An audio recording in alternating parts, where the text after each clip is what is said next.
All right, we are here. Welcome to the first episode of The West Nest. It's been a long time coming, and I'm happy to be here.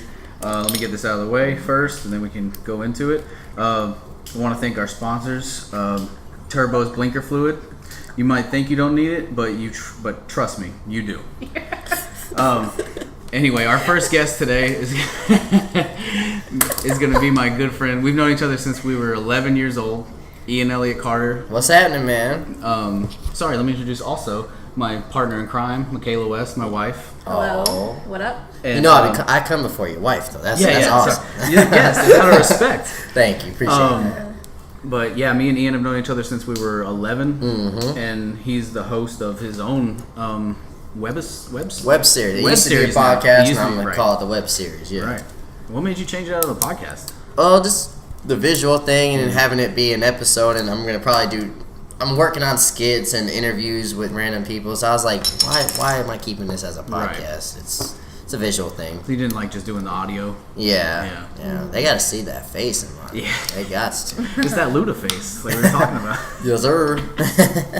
You still loving it, though? Oh, yeah, definitely. It's growing by the days, man. I can't complain. Yeah, I'm glad. I'm glad it's what I can tell you're happy. That's the thing. Like, I don't know. We were in middle school and you could tell you wanted to be like on camera and all that. Yeah, I was doing the morning show every morning, doing skits on that, man. He told me that you guys like made videos and stuff. like you edited all the skateboarding I did, and stuff like that. Like I just think that's so cool. I still have those videos. I just don't know how to like transfer them on the computer or anything. Oh my goodness! Wow. I remember he like had like a VHS. Yeah. Of all the stupid shit we did. Yeah. And that's how long we know each other. VHS. Exactly. Kids. That's exactly right. Right. To dial up is where we knew each other. But one of my honestly my all-time favorite thing he ever did or you ever did on video was when you did the tribute to all your friends that helped you make the video. And my part of that tribute video, he like cracked an egg on his head and like ran down the hallway with a helmet on and like bounced off the walls. I lost my fucking mind. And he goes, yours was my favorite to film. I was like, yeah. I was like, all right. I was like, because I did a lot of like camera holding. I didn't do too much crazy shit. I was kind of like more. But you were the most important. Guy. Yeah, he really was a behind the scenes guy. But he's the most important part right there. I can't do it without Brandon West. I mean, I got him pushed by a cop that lived across the street from me in my football pads, and the cop just shoved him on the ground. Like she was cool about it, but it was funny. Wait, it was a woman cop? Oh yeah. She was That's like how we got one. Not what I was picturing. Yeah. She was like a canine officer. She was no shit. She was awesome, didn't mess man. around, man. Yeah, we inspired by the Jackass crew, of course. Exactly. I was like, yo, we got to do this, so I got a team together. Yeah. Brandon West, Josh Burton, Justin Swagger Jack and Burton. Swagger Jacket. Wait, Aramis Mills. Why is he swagger jacking? I want to know. Should I say why?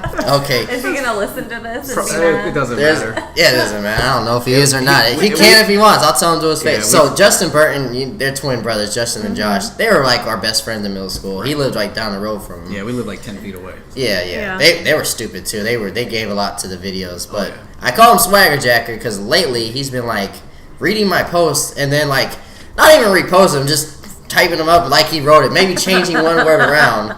I'm like, are you seriously just gonna take my stuff and not give me any credit for it? He's like, yep. Justin, he's the dumber one out of the two twins. Though. It's funny because like if you quoted like a singer of yours or like someone who said an inspirational quote, you would type it and then put their name at the end. So like I literally remember the day it happened. I saw Ian's and I was like, man, I feel good. That's a good quote. Yeah. And then I scrolled down like 2 people later, or like an hour later, something. It was like Justin put it as his own, and I was like, oh shit. I was like, did Ian see that? Yeah, I saw it as soon as you sent me that. I was like, I just saw it. I'm about to call him out. Tag. And at first I thought it was funny, but then I saw him getting the likes. Yeah. The likes, and I was like, motherfucker. You stole my shit. Like you did it for the likes. Right? You put it and like you had like a few likes and comments, and then like he put it and it was like an explosion. I was like, oh, he's getting the credit now. I was like, that might be a problem. Rude. It's all good. Shout out to Justin Burton. Come with your own ideas. Exactly. Yeah. You're talented, bro. I've seen you play basketball. Of course. Yeah. He got a shot. Oh, speaking of the Jackass dudes, I've been watching this lately, and they are better than comedies that have been coming out lately. Because I watched Netflix finally has like 2 and 3, and I was watching them, and I skipped past the ones that make me throw up. But like I was still like holding my stomach laughing at these movies, and like you can't pay me to watch a Melissa McCarthy movie these days. Yeah, I'm that's ridiculous. I'm dodging that. But I don't know. Did you like Dirty Grandpa? Or Bad Grandpa? We never saw that one, did we? I'm not a fan of the skit ones as much as like I'm a physical pain comedy. Okay, like when someone gets shot. Stop acting, throw pie in his face. Exactly. Yeah. But like the skit things, like the midget fight at the bar. That's funny. That was 3, right? Yeah. 3 is my favorite. 3's top notch. I love the one where it's Johnny Knoxville and he's dressed up as the old man and he's got his nut. Yeah. Well, in that movie, that's why he did that the whole time. He did that he got it stuck in a vending machine one time. Oh, he did it in the Dirty Grandpa one? Bending over in front of people and stuff. Yeah. He's wild, man. Oh my goodness. Because like in the theaters, like that's the best way to watch those movies is with like 100 other people, and who you just all die laughing. Yeah. But like when the skits come up on my DVDs, it's like I kind of jump past them because it takes the shock value out. Okay. So like I'm. It's like I can only handle the physical pain. Yeah. Like or like the Poo Cocktail Supreme. Yeah. Like, stuff like that. Yeah. Like Jackass 2 and 3 made like number 1 look like the TV show. It was just. That's exactly what it was. The first one, they were literally just like, let's do a bunch of stuff like we normally do and make it a movie. And the second one, they're like, we got a lot of money. Right, they got all the funding, so they drastically improved their production value. What was funny about it, though, is like, because of the first one, they couldn't do the same thing in the second one because now they were famous. They would try to do skits, and people would be like, hey, I loved you in Jackass. And they're like, son of a bitch. And they just have to leave. That's the same problem with the dude from Sasha, the dude from Borat. Did you like Borat? You said you didn't like skit stuff. Borat is kind of, I don't know. I never finished it. I did, like, what I loved about it is we were in high school when it came out. And I remember people I was in high school with going, that guy's such a piece of shit. And I'm like, you realize that's the guy from Ricky Bobby. Yeah. The movie you love, and you that weird gay guy? That's the same fucking guy. And you're like, hey, that guy's an asshole. Like, it's an actor. He's an actor. Joke. He's portraying someone else. Yeah, he's banned from Kakistan, by the way, like the whole country, just because he portrayed. He claims to be from there. I don't know. I thought he was just a little too over the top. Yeah. For my. You thought Borat was over the top? You should try. What was the second one? Bruno was over the top. No, I never saw. If you thought Borat was over the top, don't even watch Bruno. He had like a gay kid on like Jerry Springer. And then, like, he was doing, like, the dick helicopter thing. Yes, that part right there, I almost walked out, honestly. There's just too much penis in that movie. I can't believe you attempted to go to the theater to watch it. I loved Borat so much. You guys might not like it. I loved Borat, but Bruno, I was like, I almost threw up myself. I was like, I'm not homophobic or anything. Right. I just don't like penis. I just remember feeling... I like my own, but that's about it.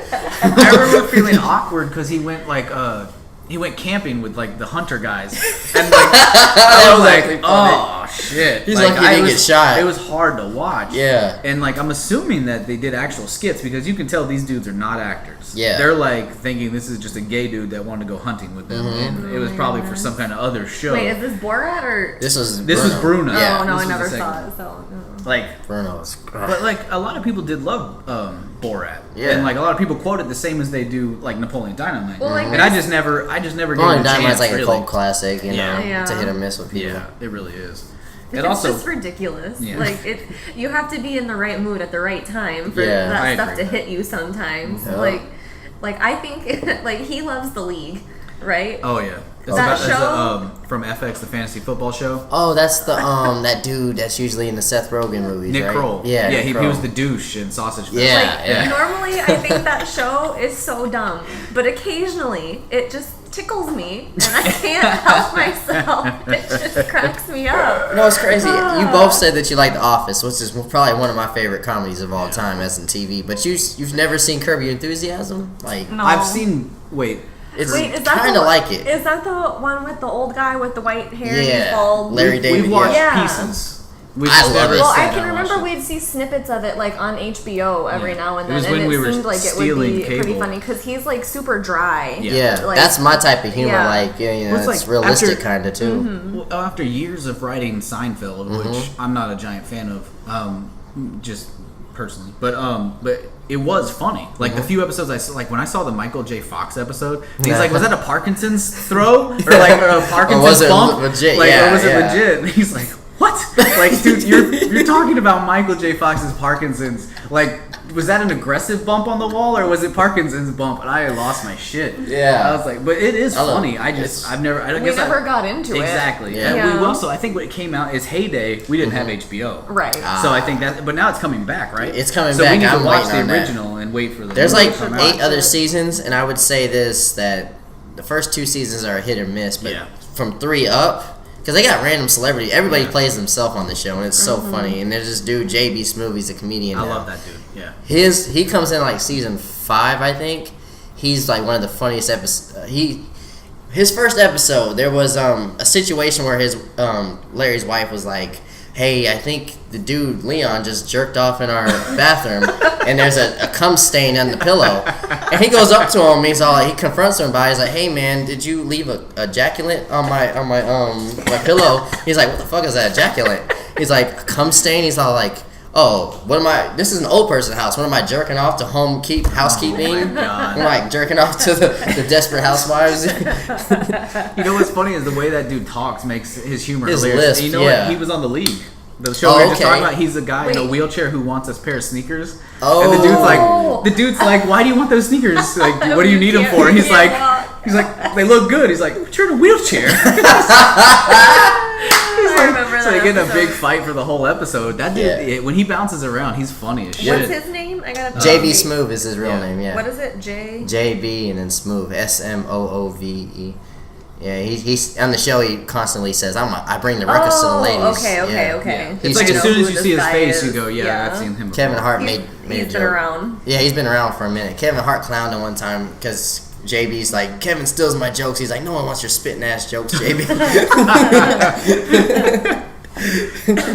You know what's funny is what you said about the first 2 seasons. Mm-hmm. It's like with Always Sunny, like that show is not for everybody. Obviously, I do not like that show. But I think that show is one of the greatest shows ever because it's just different storylines every single episode, improv, and it experienced the same thing you were talking about. The first season is like, and then they literally told them, they're like, "You got to bring somebody onto the show. Like, we're hemorrhaging money," and they were Danny fucking DeVito. Yep. Let's bring the Penguin in and let's see what happens. You know, it's funny. I agree with that. Like, I would even say that I'd argue about The Office too. I didn't even really like the first season. No, the first season. When she's like, "You want to restart The Office?" I'm like, "Yeah." That's season 2. Yeah, I'm not watching 1. It's season weird. 2 was great, and I thought it got hilarious when they brought on Ed Helms. Oh my god, he brought a lot to the table, man. But I put Sunny in Philadelphia with The Office and Curb Your Enthusiasm. That dry humor is probably one of my favorites. I agree. I think like when I was younger, I used to like we didn't have a lot of channels, so I watched Friends a lot. Okay. And I liked Friends at the time. And when we got older, we would buy all the Big Bang Theory. Mm-hmm. But when I started watching more and more stand-up comedy, it completely took all over, huh? Yeah, like Friends and not Always Sunny, Big Bang Theory. It's hard for me to watch anymore because of that laugh track, and it partially comes because I heard it on a podcast and they played it without the laugh track, and I was like, "Oh, that was shitty writing." It's just very lazy. But then you watch shows that actually have there's work in it, there's no forced laugh, and you just start laughing. It's so much better. Yeah. And then you like Louis, I like Louis. Like Louis we like actual stand-up. I like Louis C.K. That was great. Like when you watch actual stand-up and you're not forced to laugh, but you find yourself dying, and then you go to a show where it's like ha ha ha ha ha ha ha, you're like, nah. Yeah. I like Louis C.K. because his humor is so it's real life. Yeah. You know, I think I don't like Always Sunny because it's so ridiculous, and I'm just like, this is dumb. I don't have time for this. Louis the man. He's like top 5. Oh, Louis the man. Louis the man. I'm glad that you said that you liked redheaded dude that went bald. Bill Burr. Bill Burr, yeah. The redheaded dude that went bald. Bill Burr, the way he rants, no one rants like he does. Have you heard his podcast? His podcast is actually he's got some religious stuff that you guys would probably like too. It's stuff he said. It's just him. Mm-hmm. He just gets on the Monday morning podcast and just goes. And like if a UFC happened on that Saturday, he'll rant. If a football game happened that Sunday that he wants to talk about, he just rants. I feel like you could do that. Yeah, you would be really you saying good I rant? at that. You don't talk, you rant. Thank you. I mean, especially sports though, baseball and football, he will not shut up about those. I mean, if you have strong opinions and. I mean, people want to hear that, especially if you can deliver it in a way that's entertaining. And I love that you sent me like when he was going off on Philly. Yeah, that was probably the funniest heckle I've ever seen in my life. They were roasting this dude. He's like, I got 8 minutes. They were basically just screaming him. He's in a stadium, like full of people, and they're screaming like "fuck you, get out of here!" Like they're just rowdy ass Philadelphia people. And he goes, "Oh fuck you! What are you gonna do?" He's like, "I got 12 more minutes of this. I'm good." And he just starts going back at him. And by the end, they're like, "Yeah!" And I'm like, "That's a special." Fucking person, like to turn that completely full circle, like that. That's and he got worried too because like everybody heard about that, and like every time you do a stand up, they start booing him just because they wanted that reaction. And he kind of got mad about that. He's like, I don't want to be that guy that you boo and you want me to just talk shit. Yeah. So see, he jumped the line too. He has a show. F is for Family. Oh, the cartoon. Animated show. Yeah. He does the voice of the dad. I saw maybe 2 episodes. I wasn't feeling it. Not for you? Not for you, but not for me. Yeah. It's funny, but it's also like it reminds me a little bit of like The Simpsons, and then like Rick and Morty or something like that. Yeah, it's just like it's trying too hard to be other things. Exactly. It's like you got too much competition in that lane. Mm-hmm. It's like, but your stand-up's still fire. Oh yeah, definitely. It's like right now, active people, it's in the top. Yeah. Probably 2 or 3. Like him, Louis, maybe Kevin Hart if he's not too Hollywood. I didn't like his last stand-up, but he's got great stand-ups. Like his first 3 probably. You want to know what his problem probably is? What's that? Making movies. Yeah, he's typecast. If he wasn't making movies, his stand-up's in the upper echelon for sure. And now that Dave Chappelle's back, that's gonna make it. You might as well push yourself back a little. And I heard even Chris Rock is thinking about coming back. So wow. So yeah, Kevin Hart, you better back up a little bit, man. Shoot, did you see Dave's last 2 stand-ups? I started on Netflix. I think before, while I was getting ready for work, I was listening to it, and then I had to leave, and I just haven't gotten back to it. He's got the best rape joke of all time. I'm not gonna ruin it for you, but. You can't even make a rape joke. Like it's not. You really can't. It's not a good thing to make. I wouldn't suggest anyone out there make a rape joke. But he pulled it off for some reason. You either make the perfect one or completely terrible. Exactly. There is no middle ground. Yeah. Mm-hmm. He pulled it off. I'm not for anyone because rape is not funny, obviously. Right. But the subject was Bill Cosby, and somehow he pulled it off. He probably this whole time he hasn't been doing stand up. He probably thought about that. The whole 10 years. How can I kill him with a rape joke? He's been crafting this joke the entire time. I'm going to do the impossible. Yeah. See, I don't know. I kind of disagree. Just not a lot. I don't want to start a argument. Oh, you got a better rape joke for me? No, not a better rape joke. But what I'm saying is, like, I kind of follow the, like, Joe Rogan, Daniel Tosh point of view of that anything can be funny in the right light. Like, obviously, 99% of the people are going to make terrible rape jokes. Mm-hmm. But to act like you can't make a joke out of anything that's crazy. Like, you can make a good joke. It's just got to be done perfect. Well, yeah. I agree with that. I think I saw an interview with Keenan Ivory Wayans. This is the oldest Wayne out of, like, 30. Oh, yeah. The director, right? Yeah, the director. So... the director, White Chicks. The Wayans brothers. There's more than 2? There's, like, 7. There's I didn't know that. Those are 2 out of, like, 50, yeah. So... The 2 from White Chicks, that's it, right? No, those are like the younger ones too. Like, those are the babies. But Keenan's actually the oldest one. He started Living Color. He's like a director now, though. He doesn't really do movies, but he had. I think he was actually talking to the Wayne brothers, the ones that you know. He said he was talking about something serious. And he told it to him, and he said, "Hey, find something funny about that and bring it back to me." And he would do that to his whole family. He was all like looking at the stuff that's not funny in society. But he's like, you could find it, just look for it. And that's how he introduced them into comedy. So I agree with what you're saying. You can find funny in anything. It's almost like a challenge. It's like, a challenge, I guess. I just wouldn't challenge you to make a rape joke. That's all I agree. I think there's 5 damn people in the world who can make that joke. Louis work. can. Exactly. I think Louis actually made a child molesting joke that was actually funny. Louis, you know what? Louis might be the best. I'm not going to argue with that. Of active people, it's hard to like. It's either him, maybe Burr, and like Chappelle is not Chappelle or Hart. It's like those four actively at this moment. Yeah, like like hand them that challenge that you were just talking about. Oh yeah, and be like, all right. I don't think Kevin could do a rape joke though. You know what? I agree. He's in fourth place out of that section. Yeah, I agree. He's gonna fall out of that. I think he would lose every. But Chappelle has that nonchalant where he's just himself. As soon as he's on the stage, he could make a joke work. Right. Louis is just so comfortable he can make a joke, and Bill's so ranty that it would just sound funny. He's just, rape. Like it would be like, oh okay. The way he says rape would probably make me laugh. Rape. He's got that Boston accent. It would he would be fine. But that's one of the things that I was always like when I was living down south with her actually you did stand up and I was always like jealous and super proud of you for doing it and I've always been like I want to do it but I am so damn terrified. Like I was terrified that you were coming over today. What? To sit here and like I give him some pills or something. He's looking out the windows. Anxiety is real. But it's like weird anxiety. Like it's not about anything like serious. It's just like, oh, you're gonna talk into a microphone today. It's like get on stage and tell jokes. Like I'm gonna throw up. But like I was always proud of you that you did that, man, because I knew you know. But was it bad? It was that people outside. Oh, okay. That lady probably still looking for me. Yeah, she's wondering who that black kid was. By the way, I went to the wrong house, by the way, people listening. But, I don't, like, when I started stand-up, like, it was always a dream of mine, especially when I was doing videos and stuff back then. I was all like, I'm going to do stand-up, and actually Jerry Seinfeld was one of my inspirations, because I love Seinfeld, but as a kid, just watching him do stand-up, I didn't understand his jokes because I was a kid, but just to see the crowd react, I was like, I want that. Right, you want that feeling. I want that feeling, yeah. Especially from him, considering he's clean. Him and Sinbad are like the cleanest I've ever seen, and they can still it's harder to do clean jokes without saying like bad words. And he tears the house down. He tears the house. That's a challenging thing right there. It's crazy. But it was on my bucket list. I actually wanted to do that as a child. I wanted to be a stand-up comedian or a funny actor.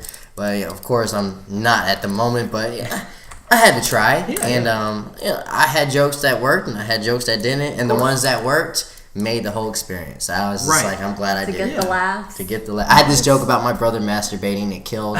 And that was worth the whole thing. I did stand up for like maybe 3 years, give or take. Yeah. And it was a great experience. I don't regret it. And maybe I got my son now because that was before I had my son.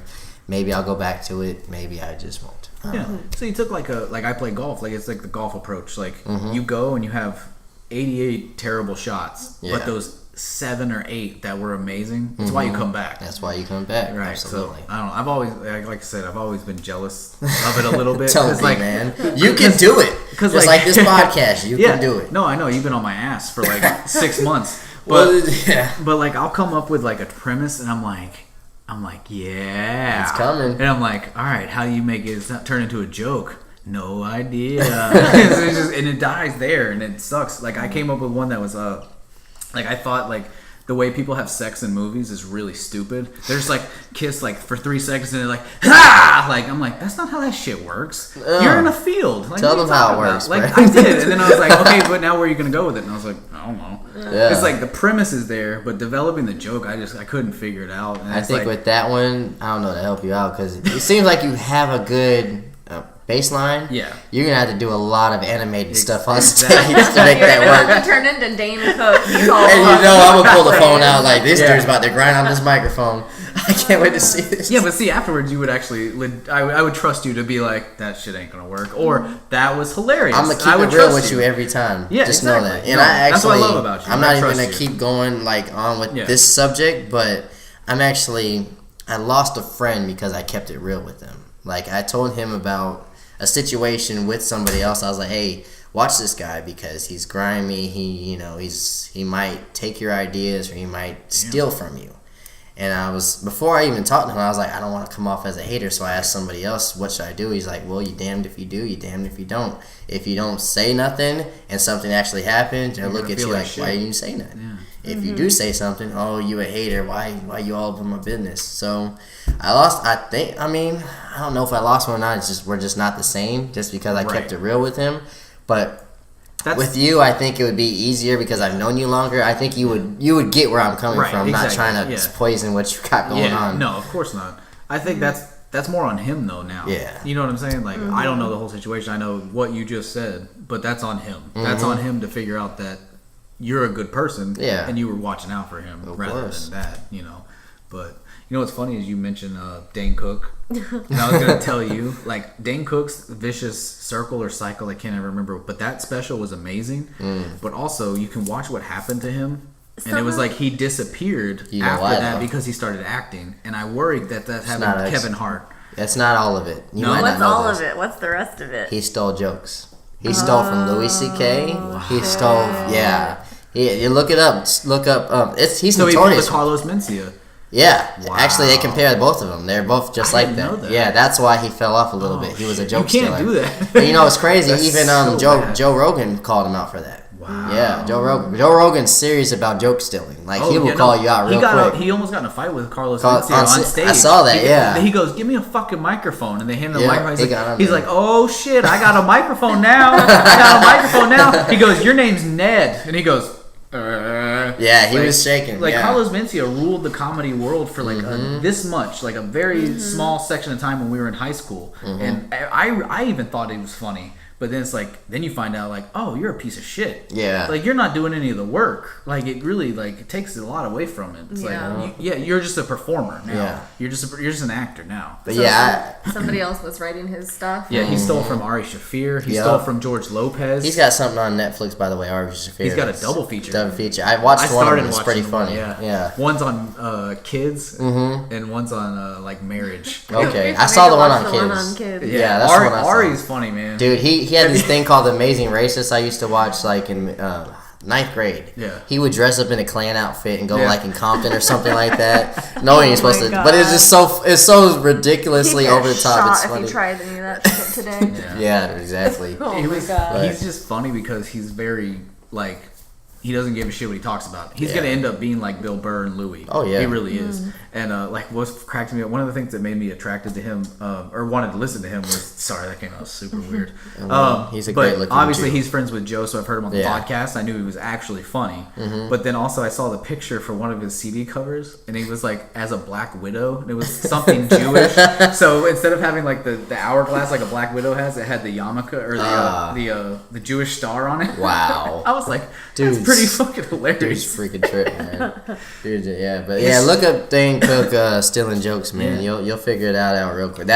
But you know the acting thing. You did have a point about it. I didn't really want to see him doing all that. He did a couple things, but it was typical like down the railroad tracks comedies. Right. And then when he was like, "Oh, I'm gonna be in this Bruce Willis Halle Berry movie," I'm like, "Oh, nah." Wait, what? Dane Cook.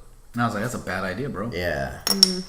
And then But yeah, he was a joke stealer. I have no respect for joke stealers because just as someone that's been on stage, it takes so long to make a joke. Yes. One joke could take you like a week to make if you're doing it right. Especially if you're stealing jokes and then you're not only successful in getting laughs, you're making millions of dollars on someone else's hard ass work. Yeah. Like as someone I'm not gonna call myself a stand-up comedian, but as someone who's sat down and actually tried to formulate a joke, it's fucking hard. It's hard. Yeah. So for someone to sit in the club and be like, I like that's that good. one. Yeah. I like that one too. I'm gonna open with that shit. Like you're a piece of shit. Exactly. Like you really are. Like that's rude.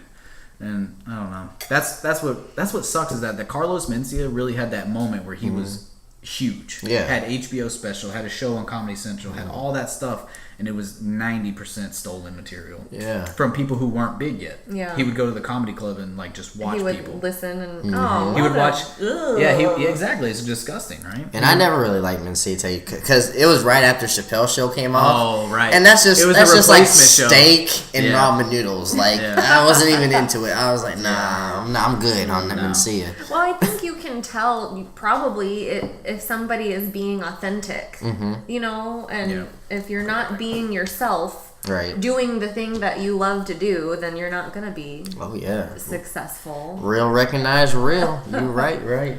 This guy just took off and went to the bathroom. I know, right? Dang. So I was gonna write a book. Oh, cool. When I was younger, because I used to go to the beach, and it used to bug the shit out of me when people would not have like proper beach etiquette, right? So like, if you're gonna put your umbrella up so that your shade is not on my fucking towel, okay?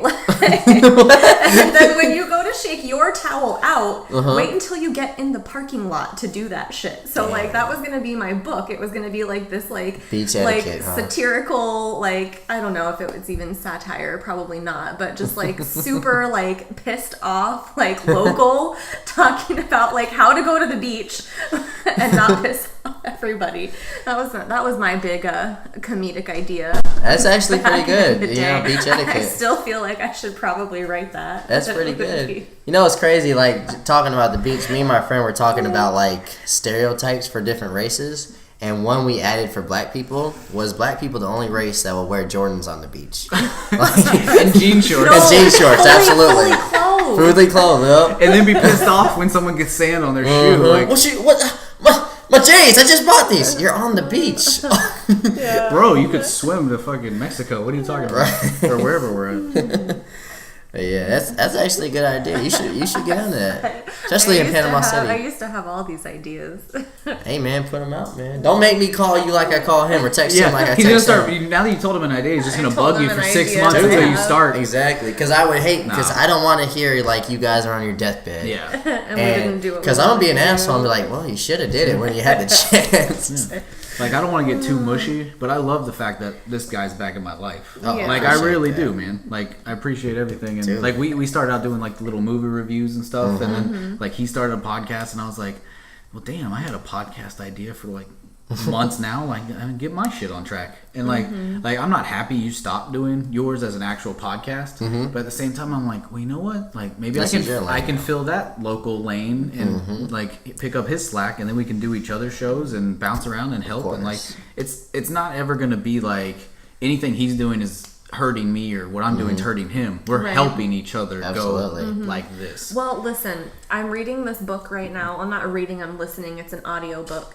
By Brendan Burchard. Have you ever heard of him? That name's came up. Okay, he's a motivational speaker. He's a life coach for like Oprah and Usher and like all this kind of stuff. And this book that I'm in the middle of is called The $1 Million Messenger. And he talks about how like you can have your podcast and you don't have to be an expert on your subject. All you have to do is get another expert on your subject to come and talk to you. And you can create content and you can rely on your people.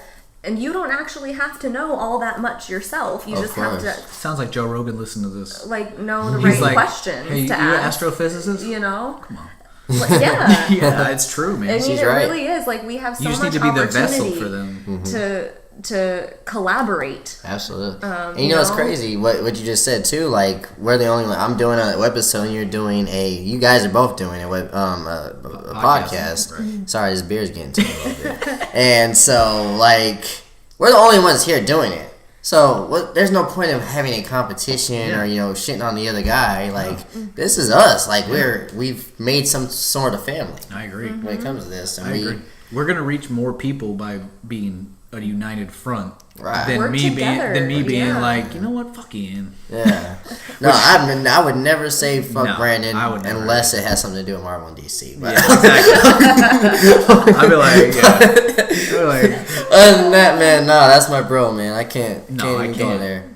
Like we met each other when we were 11. Yeah. Like, we weren't even teenagers. Nah, yeah. And, like, we had a middle section of high school. Where we had 2 classes together, right? And we had, like, 6th 4. grade. 6th grade? Yeah. Oh, okay. Like, in 6th grade, you're in a class with, like, a lot of people. That's true. I remember it was Miss Granberg and Miss Sledge. Those are 2 great teachers. We had gym together. And we had gym together, too. I remember, like, I don't want to embarrass him. Feel bad, but I'm going to tell it anyway.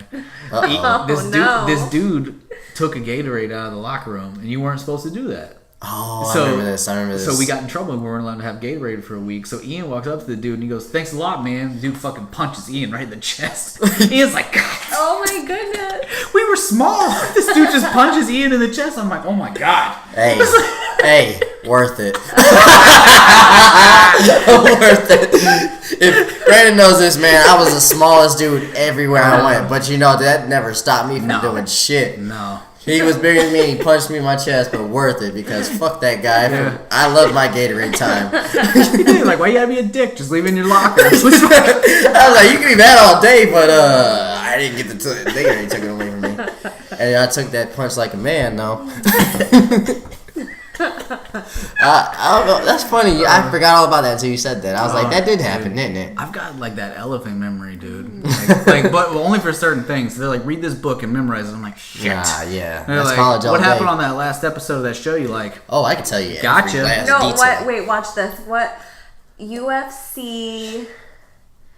Don't go too high because I haven't paid attention lately. No. I'm gonna do like UFC like 108.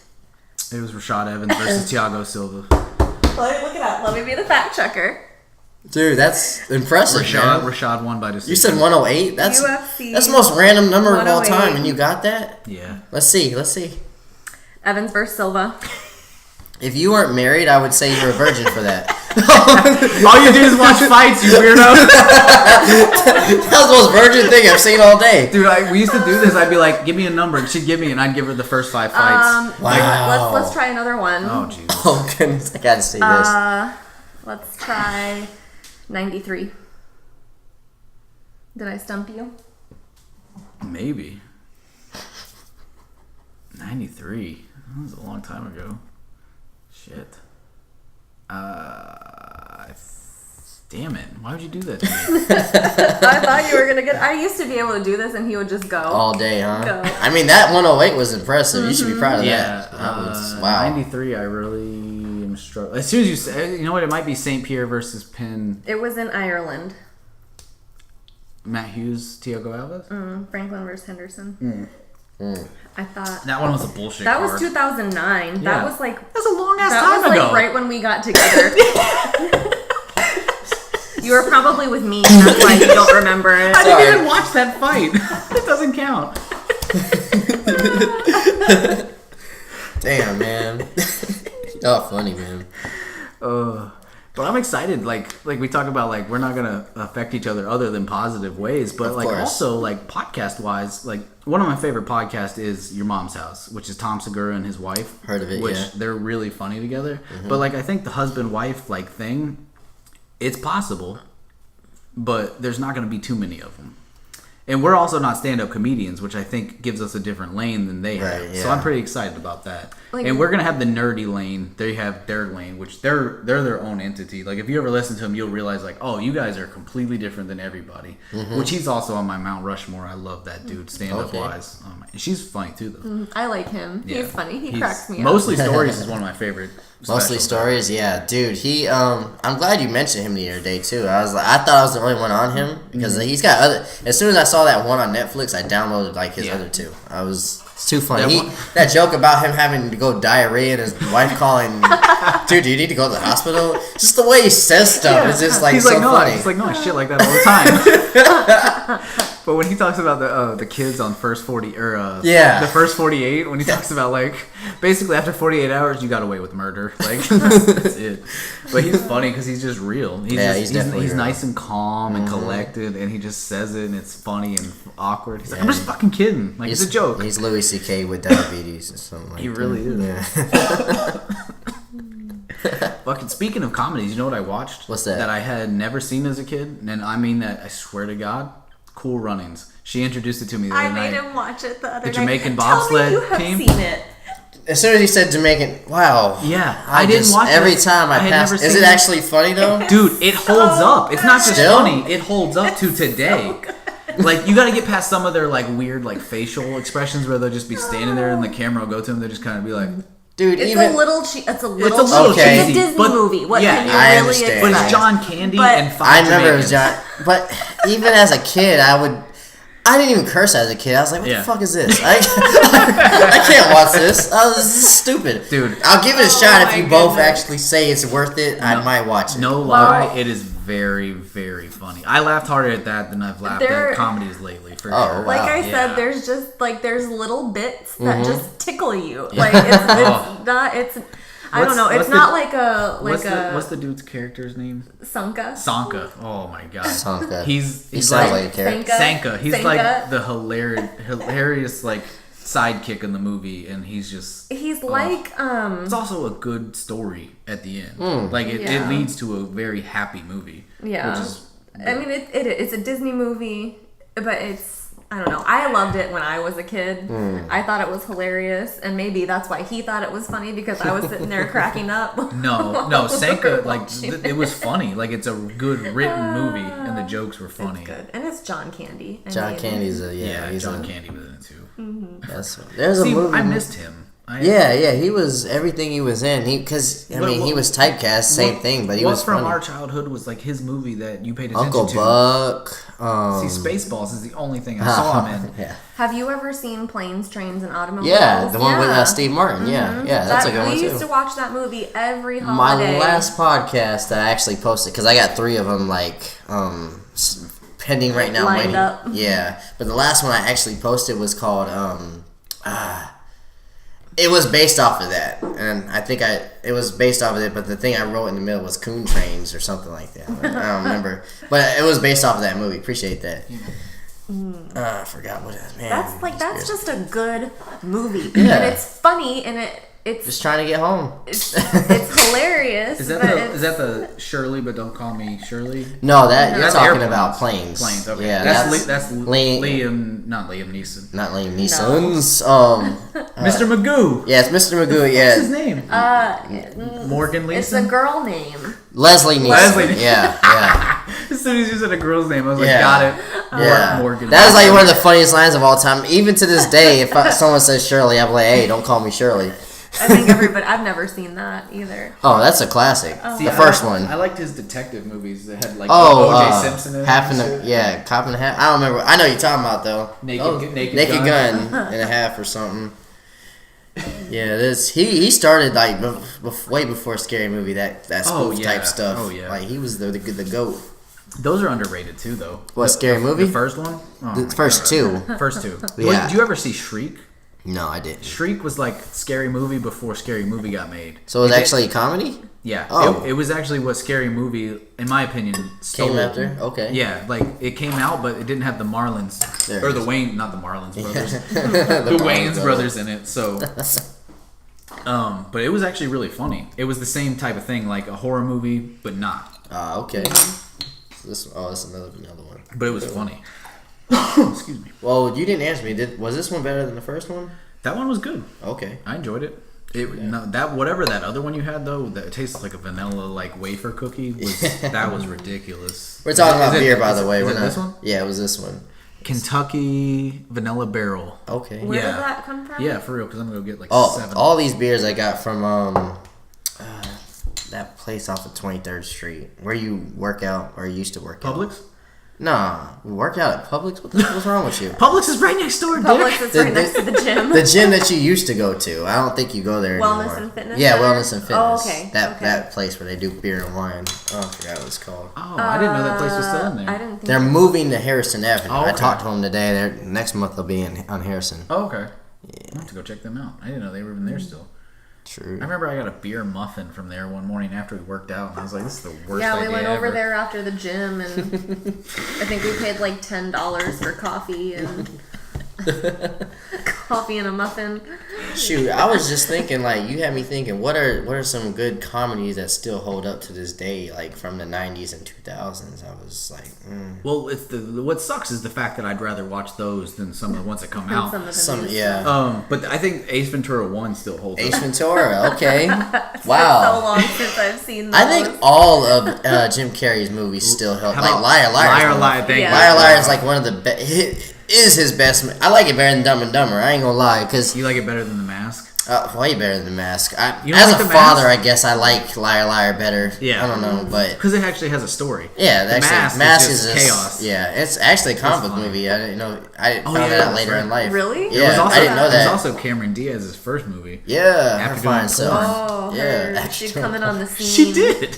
I also heard Snoop used to sell weed to her back in the day. Really? Yeah, I read that. Like they went in the same high school. Oh god.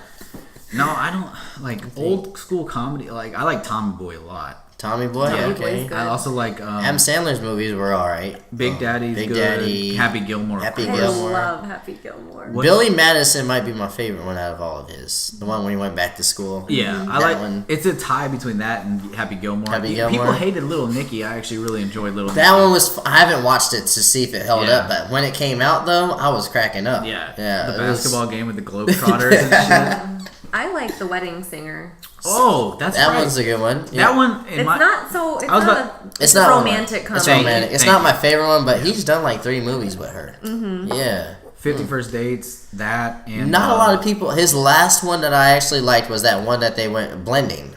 I like that. A lot of people didn't like it. Blended, yeah. Mm-hmm. And when they went to Africa and all that, and they fell in love. Mm-hmm. What's his name? Terry Crews was all like, they're blending.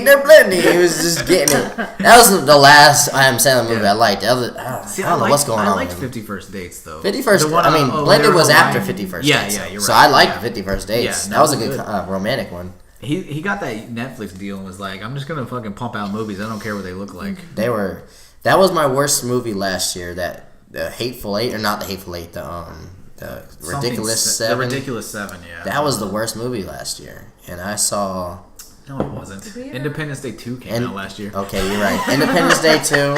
Didn't we see that in the theater? Yeah. That movie was horrible, and I'm glad we agreed on how bad that was. I don't even remember it, but I have a terrible memory. The bar was high for me because I loved the first one. Will Smith and Jeff Goldblum. Yeah, they were great. I don't know what the hell that movie was. That was ridiculous. That one...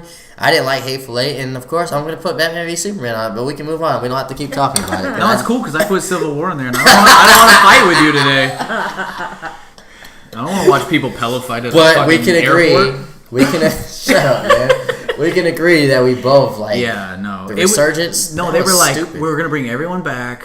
We're going to kill Alicia, or, Well, they killed Will Smith off before the movie started. They're like, oh yeah, my dad died. And I'm like, he wasn't your dad. It's like, but whatever. They killed the president off. The president. Which, I was waiting for one of those epic speeches. It never came. They were like, let's make the doctor. Best part of the damn movie. Best part, yeah. Today we find our Independence Day. That dude had me hype as an American as a child. Let's put the doctor who got shot in the first one in a coma and make him gay. And wake up. And have him wake up right now, out of all times. Oh, he's been in a coma for 20 years. Was Brent Spiner in this one? That's what I'm talking about. He was the doctor. Oh, the doctor. Yeah. Okay, so that's how much I don't remember about it. Let's make everyone from the first one my had favorite kids. character. I don't even remember it was him. Yeah, everyone from the first movie that was important had kids, and they all joined the Air Force. Yeah, they're all great pilots somehow. But then the guy who actually blew up the mothership, his like Mexican kids, they're just like, nah, we don't need those guys. Like, where'd they end up? You didn't give those them a were prize? Like some of the coolest people in the movie. Yeah, because they were like the underdogs. They had their own crop field and all that. The best part of the whole movie though was like, you're cropping the wrong field. The best part of that whole movie was the end where Data was like, oh, we're gonna kick so much alien ass. I was like, I'm done. Yeah. Don't make no more of these. I'm done. I enjoyed the second Ninja Turtles movie more than that, and we went and saw it with your son. And I was literally like, I hate this. The story was so stupid, but they're ruining my childhood. I like how they did Rocksteady and Bebop. Oh, other than that, it was the only thing. That terrible piece of shit actor from the Arrow. Yeah. Get out of here. Dude, he straight up ruined. Like, I love Casey Jones. He ruined Casey Jones. Ruined Green Arrow, one of my favorite heroes ever. I wasn't really a fan of Green Arrow, so I couldn't, No, you want to. Here's the problem. Is Green Arrow's like, haha, I shot you with a boxing glove arrow, haha. And on the show, he's like, I'm Green Arrow. He does have that Batman voice, yeah. Like, I've only seen him when he was on The Flash, because I do like The Flash show. You don't, but... No, I like the first two, and I fell off. Yeah. It got too, like, Gossip Girl. Like, Gossip Girl. Like, CW show, like, all that. I love Gossip Girl. I ain't gonna lie, though. Yeah. His girlfriend, friend, or whatever, I don't know what they are on the show. She's beautiful. Talking about the chick that plays Iris? Iris is fine, and she reminds me of my girlfriend, so that's why. You're completely right. She does look like Tati. Yeah, Tati's. Wow. I think she's mixed like Tati too. Yeah. You're right. Well, you know what's funny is in the Justice League movie, Iris is going to look. The actress they have for Iris looks pretty similar to the. I think the TV show one looks a little bit better, but I can see that they're trying. Actress wise? Actress-wise, yeah. But I can see that they're trying to go in that lane. Yeah. But the thing I do like about the Flash show is the whole universe thing. That they can go to different universes. Yeah. So that kind of makes y'all's universe in the same. This is a compliment, by the way, from DC. That, if it wasn't a compliment, I wouldn't let you say it. We're on my show now, bro. You guys could say it's kind of the same type of universe. They can go to, this is the Flash in the movie is a different universe. Yeah.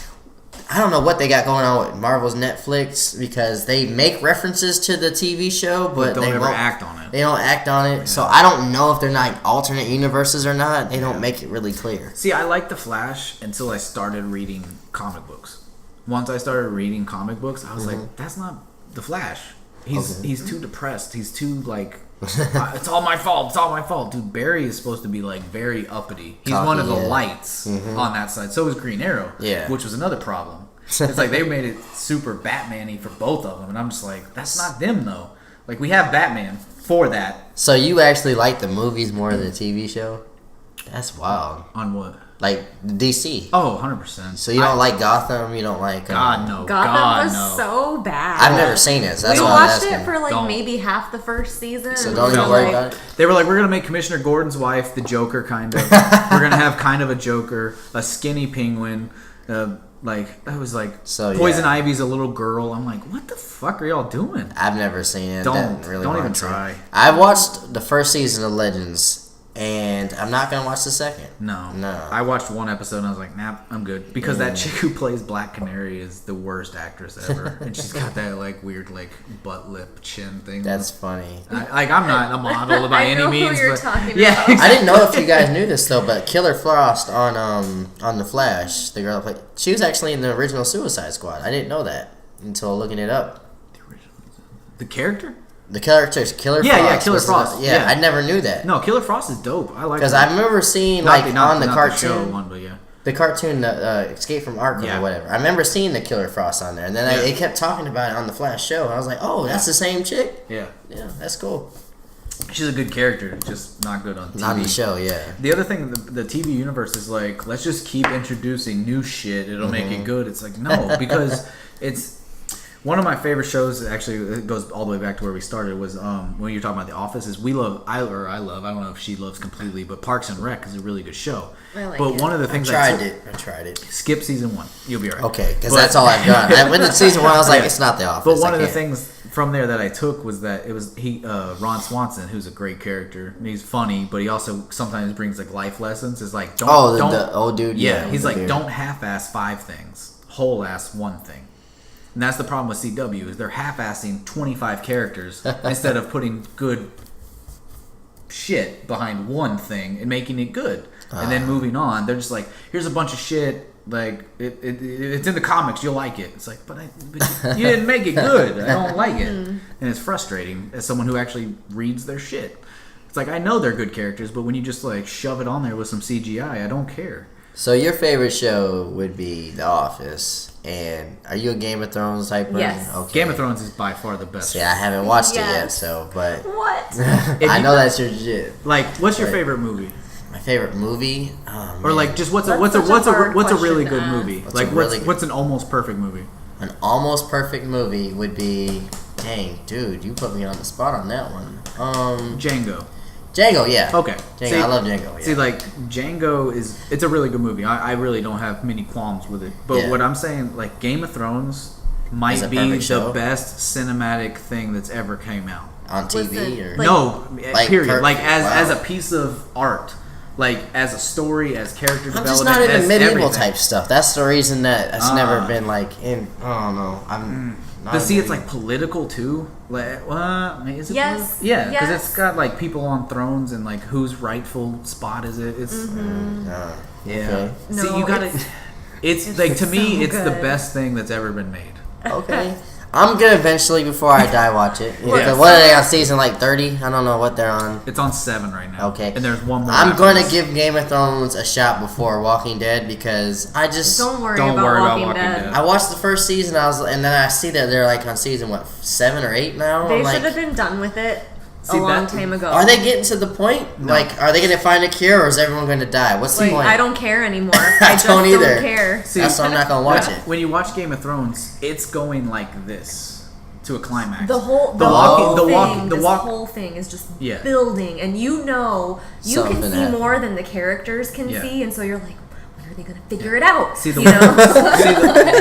The Walking Dead, their problem is they fell into this groove of I want to make money, so I'm going to build, die, build, die, build, die. And it just repeats itself every single fucking season. And this Game of Thrones does we watched have it, that. Don't get me wrong, but then it's okay, I see what you're doing. Eventually you stop caring. Yes. But Game of Thrones is you have in every season, obviously there's a build and then a climax in every season, but at the same time it's all, you have two sides of the world and they're slowly coming together, and it's what the fuck is gonna happen when they finally do? I can't wait to figure it out.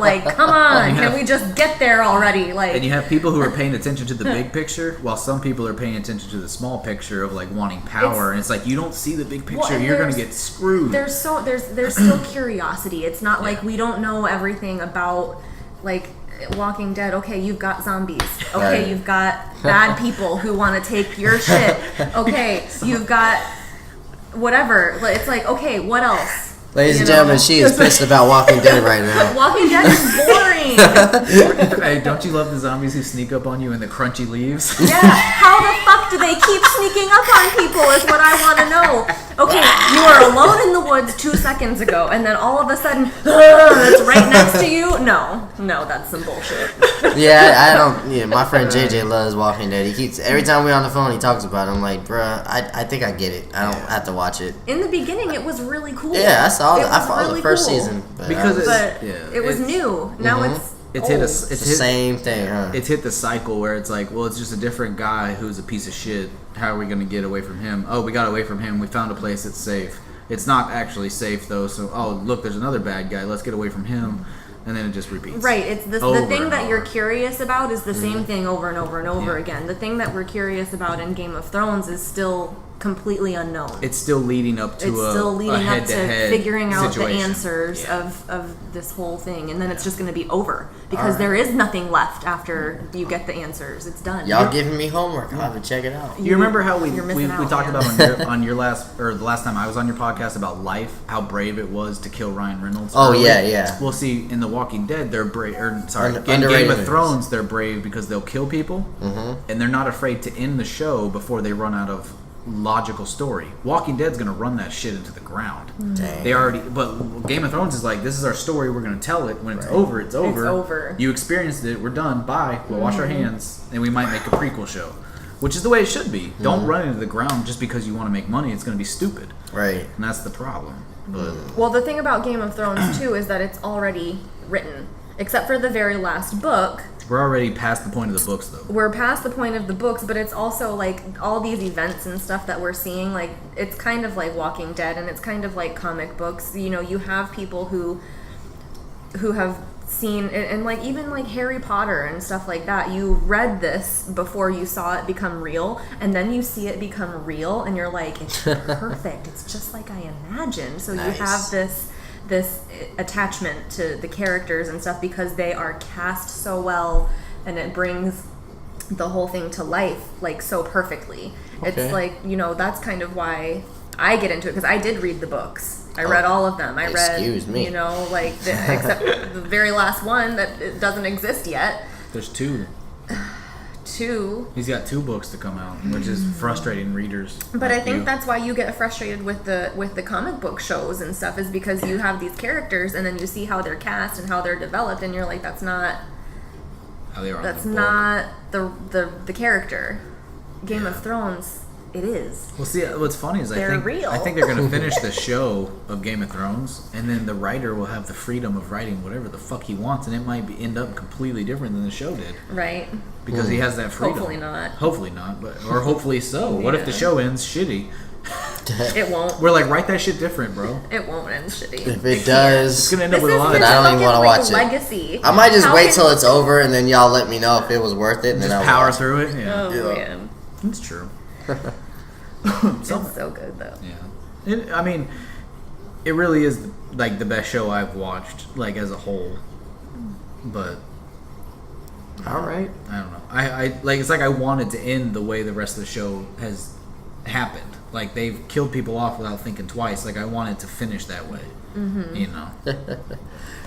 We're in debates right now about the next episode of who's gonna die. That's too funny. I'm like, I disagree. He thinks everybody's gonna eat it, and I'm like, nah. I think a lot of people are gonna die.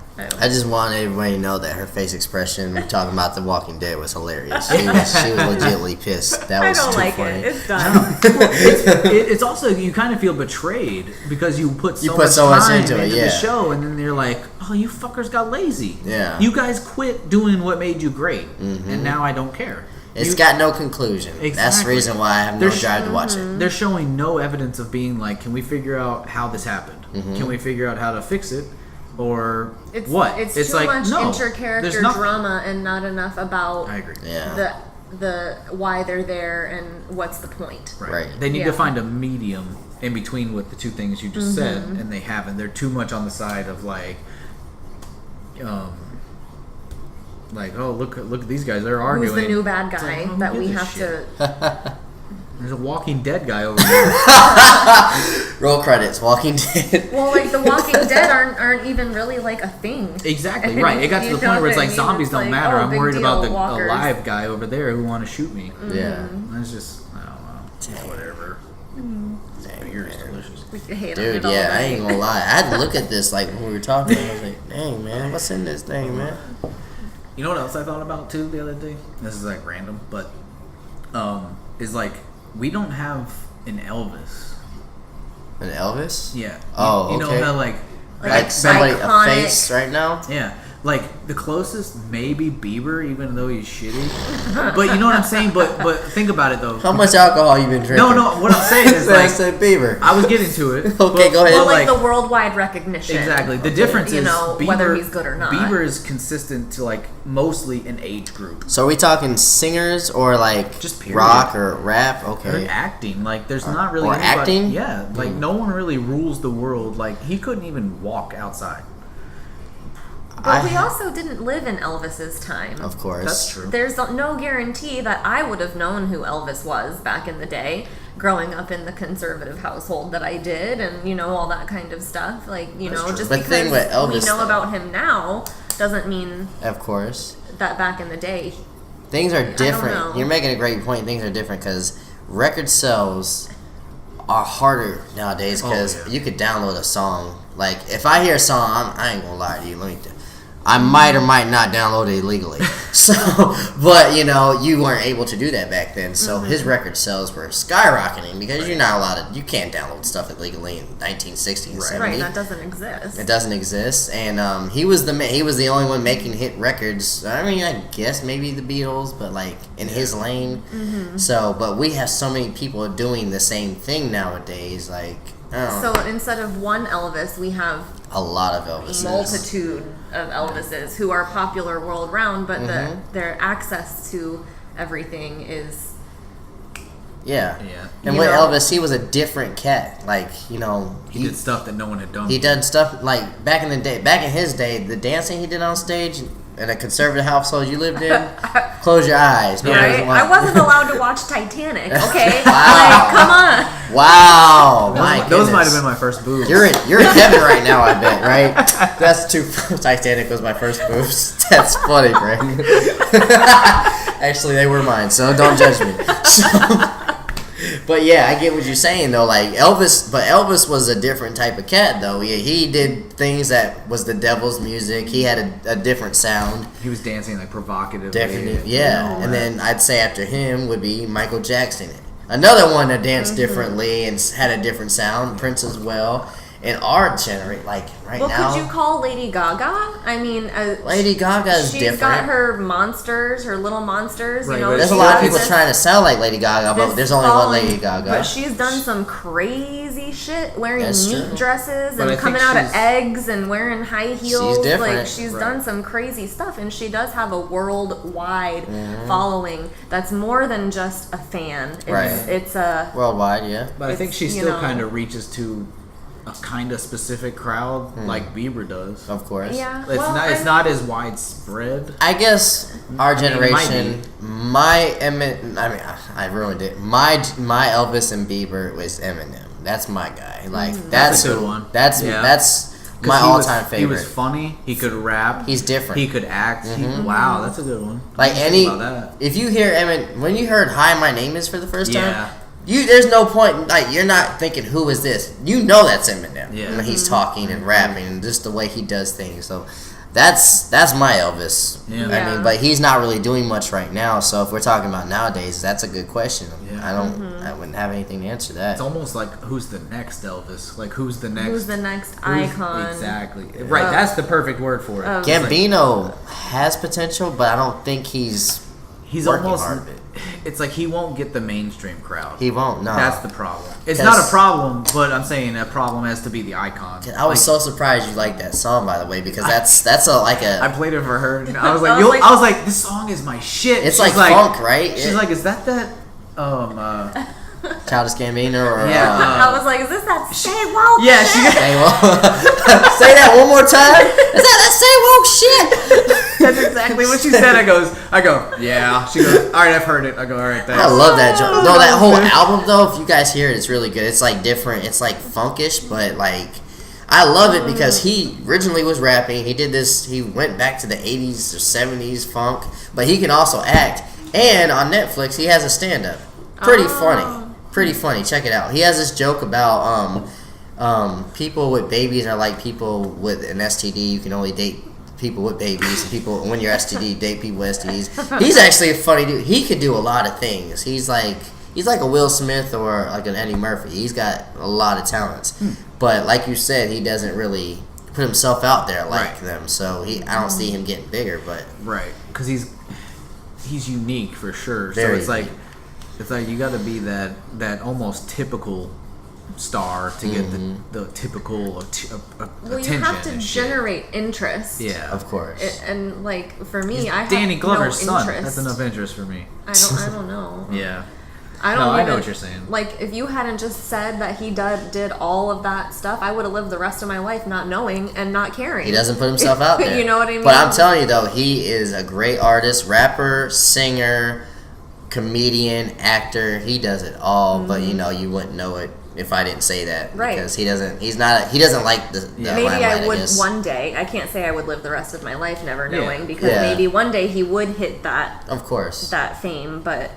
What's crazy is he actually has a show called Atlanta that you guys might like too. It's another dry humor show. I remember seeing the trailer for it. It looked good. I wouldn't say it's better than The Office or even Curb Your Enthusiasm, but he had me laughing a couple of times. He has this episode where he goes to jail, and this like transvestite and this other guy are just talking. Like, he's in the middle, they're just talking. He's like, "Do you guys want me to move?" And the guy's like, "Shut up." And he's just talking, and then they're all clowning him for being gay. And he's like, "He's not gay. This is my girlfriend." They're like, "Do you think you're in a cell with a female right now?" But it was just so funny because I've been to jail. I'm not going, but the environment was on the tee. Like, just how the people acted. You know. And what's crazy is that if he was more susceptible to being in the limelight and all that, he might lose that edge that he has to do all the different things you just talked about. Yeah. Which, it's like that double-edged sword. Like, do you want to be super popular and lose all your uniqueness? Yeah. Or be unique and say, fuck all that? And when you're in the limelight, too, you got to watch everything or what you do, because they will persecute you like Jesus. I mean, think about all of the, all of the great artists whose lives were cut short, like Cobain. Yeah. Did Elvis commit suicide? No, he died on the toilet. He died on the toilet. Yeah. Just like he just croaked. Yeah, he had a heart attack. Yeah. Or overdose, whatever. It's debatable. John Lennon assassinated. Kurt Cobain, Jimi Cobain. Hendrix, Michael, Prince. But they were a little older, but still. Yeah, Michael was getting euthanized almost. Yeah. He was getting put to sleep every night. I don't know where I was going with all that. What I was trying to say. Sorry. I guess I don't know if you're making a point that a lot of the good die young. Yeah, and that's why we need to bubble wrap Elton John and Stevie Wonder right now, because they're the last of a dying breed. Mm-hmm. By a long shot. Yeah. It just makes me wonder if people like that who are, Kurt Cobain didn't handle his fame very well. Yeah. No, he hated it. And if this guy that you guys are talking about, I don't even know his name. Oh. Is it Donald Glover or Gambino? If he were to suddenly, how would they handle that? Like right now, he's probably in his space, in his zone, doing his thing, and then it's like you have all these other things. Somehow they start to drain your energy. Mm-hmm. They drain your creativity, and then you can't be what you were when you created the things that you created, and suddenly you're. And they also start going... You're burnout, you know? And they start going, you need to do this by now. We need it now. We need it now. This is your deadline. Just leave me the fuck alone. Yeah. That's how it works. You can't rush art on the real. You can't rush art. No. It's fucking stupid. That's why I was like, you know what, Ian? Screw you. I'm going to do my podcast whenever I do it. It's don't rush me. In my defense, y'all, because I don't think we said this on the air. This motherfucker, he going to text me and say, hey, man, I'm going to do the episode before my episode because I'm going to have him on the show next week, which is... And I told him I'm busy this weekend, so I was like... Tuesday. This literally got 2 days. I was like, okay, so what do you want to do? He tells me not to rush him. I'm like... You got 2 whole days. You got 2 days. Okay, I won't rush you. I'll just figure that out, I guess. Ian goes, you're on my show on Tuesday. I go, all right, you want to do my show on Friday before? The West Nest. It just had to feel right. This is awesome. But at the same time, I realized it doesn't have to feel right. You just have to do it. You just have to do it. You just have to do it. That's the hardest part is just getting it done and not worrying about it being perfect. Do you push him to be his best? I think I do. I believe in him. That's here's awesome. my thing. She made me pick up heavier weights the other day during my workout. I was like, shit! Put that 60 down, little boy. No, it was more like, you're not using that, right? Because I'm going to use it. You're going to use the heavier one. Yeah. It's like, well, I was going to, but all right. I was like, I'm going to take the 15s, so. I would love to work out with you because working out with my girl, she's going to kill me if she hears this. It sucks. I mean, I love her to death. Tati, I love you. Don't worry about it. I was just doing selfish as I was doing my workout, not realizing she's a little smaller and she does not work out. And I don't work out either, but I was like, doing my thing. Just as a man, you're going to be stronger. Absolutely. More and I was selfish and stupid about it. Guys are stupid. And halfway through the workout, she's like, I can't do this. I'm going to throw up. And I was like, dude, I am so sorry. What were you guys doing? We were just doing normal stuff. I don't feel like we were doing anything hard. Bicep curls? Maybe a little bit of bicep curls, It wasn't even that much, I guess. But she just so you can know, Ian, his description of every workout is he just moves his hands towards his shoulders over and over. I just did mine for the day, baby. I want to know, were you lifting? Were you doing cardio? Was it upper body? Was it lower body? We did some running. We did, we did some cardio. We did some actual, stuff like that, push-ups and all that. Mm-hmm. But she just couldn't hang. But I honestly thought I was actually dumbing it down for her, but it still was too much for her. Yeah. And she will not go back to the gym with me. Aww. And you look at me, I am not even a gym guy. So I was like, how much more down do I need to go? Because, you gotta let her do her thing. When we go to the gym, half the time, well, we haven't been in a long time, but most of the time, I do my workout, he does his. We barely talk to each other. We both have headphones on. We do our thing and get out. That's awesome. I'm gonna suggest that. Hey, Toddy, go do your own thing. Let her find. I'll send you some YouTube videos. There's this awesome girl that I follow, Whitney Simmons. She's hilarious. You would probably laugh at her videos. Okay. But she puts together workouts. She's really easy to follow. She explains everything, and she's awesome. And maybe Tati would like something like that, and then you can do your little bit more intense stuff, and she can do some other stuff, and then y'all can enjoy it together but separately. This is my lane, baby. every time I see you for an hour, I'm just gonna curl. What's up, bro? Get your workout in today. I'm doing mine right now, man. I'm curling this beer. Yeah. But it's almost, you gotta find that line of like, yeah, we can do this together, but these 2 days, yeah, this is definitely gonna be you, I do me kind of days, and then we'll do this together. Like we could never do a chest workout together. Yeah, that's just not gonna happen. Because if we're gonna do, I'm gonna get a workout unloading weights, same exercises, then it's gonna be a huge, gap in strength and stuff like that. I've always wondered, like, because you post a lot of these videos, and I'm very impressed. I always wonder why Brandon's never jumped in one of them. I was like, he talked shit about me on his podcast about how you would defend me against a burglar. That you would fight the burglar, and you would roundhouse the guy in the face and be like, Brandon, are you okay? Do you need some ice? No, it's usually because I'm working. Like, if very recently, like, we have been working out together, but for the most part, I'm on the other side of the gym. But right. Well, and this workout too that we're doing right now, we can't really do it together because it requires a lot of space. Yeah. So it's a lot more cardio and like moving around, and we would just be bumping into each other the whole damn time. So the whole time you probably over here, doing your workout, and Brandon's in the corner like, that's my baby. Yeah. I love it. No, I walk by and I'm like, oh, okay. Yeah. I walk by and I look and I'm like, hey, what's up? Basically. But no, it's like in the gym, there's, even if it's not a chest workout, it's hard to do together because one's just naturally bigger than the other. Well, and two, when we were going to the gym, he had his workout partner. Oh, that's true. Some days, and they can push each other better than I can push him. Oh, okay. Because they're going to be lifting similar weights, and like he's got someone who's a little bit bigger than him, to work out with, who's going to help get you. Right. He can I can't spot Brandon on the bench. If it lands I'll drop it on his face. If it lands on my neck, and I'm like, Mikaela, take it. She's like, ah! I'm trying as hard as I can. And then I die. And then I die. Yeah. Then that was it. That's a wrap. That's too funny, man. But you just got to find the right workouts to do together and the right ones to be like, I'm going to do this, you do that. But you can also do the same thing together while doing different weights. Like, you got to find that groove. What's that last question you got in there, by the way? I didn't mean to interrupt you. Quit looking at my paper, bro. No, I'm just saying, I thought we were talking about the MC. It was a present for you. I don't want you to see it. All right, cool. So what's up? Jerk. I just looked ahead, I'm listening, but I saw a triggered word on that. I appreciate you giving us all your attention, jerk. I saw that. No, I get it. I just saw a triggered word, and I was like... You zeroed in real quick. Motherfucker. No, but I would say, too, that, like, it took us a while to be able to do things separately. Okay. Without, like, one of us being, like, butthurt about it. You know what I mean? Or when you correct my form.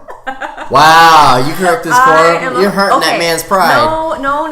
I'm helping him not hurt himself. Good. That's a good girl. Saving his back and his, his spine and all kinds of stuff. No, I'm a form snob. I really am. It kills me when I see people not do things correctly because I'm like, why are you even bothering? Oh, like, you're a don't do you even lift bro type of girl. Pretty much. Wow. Okay.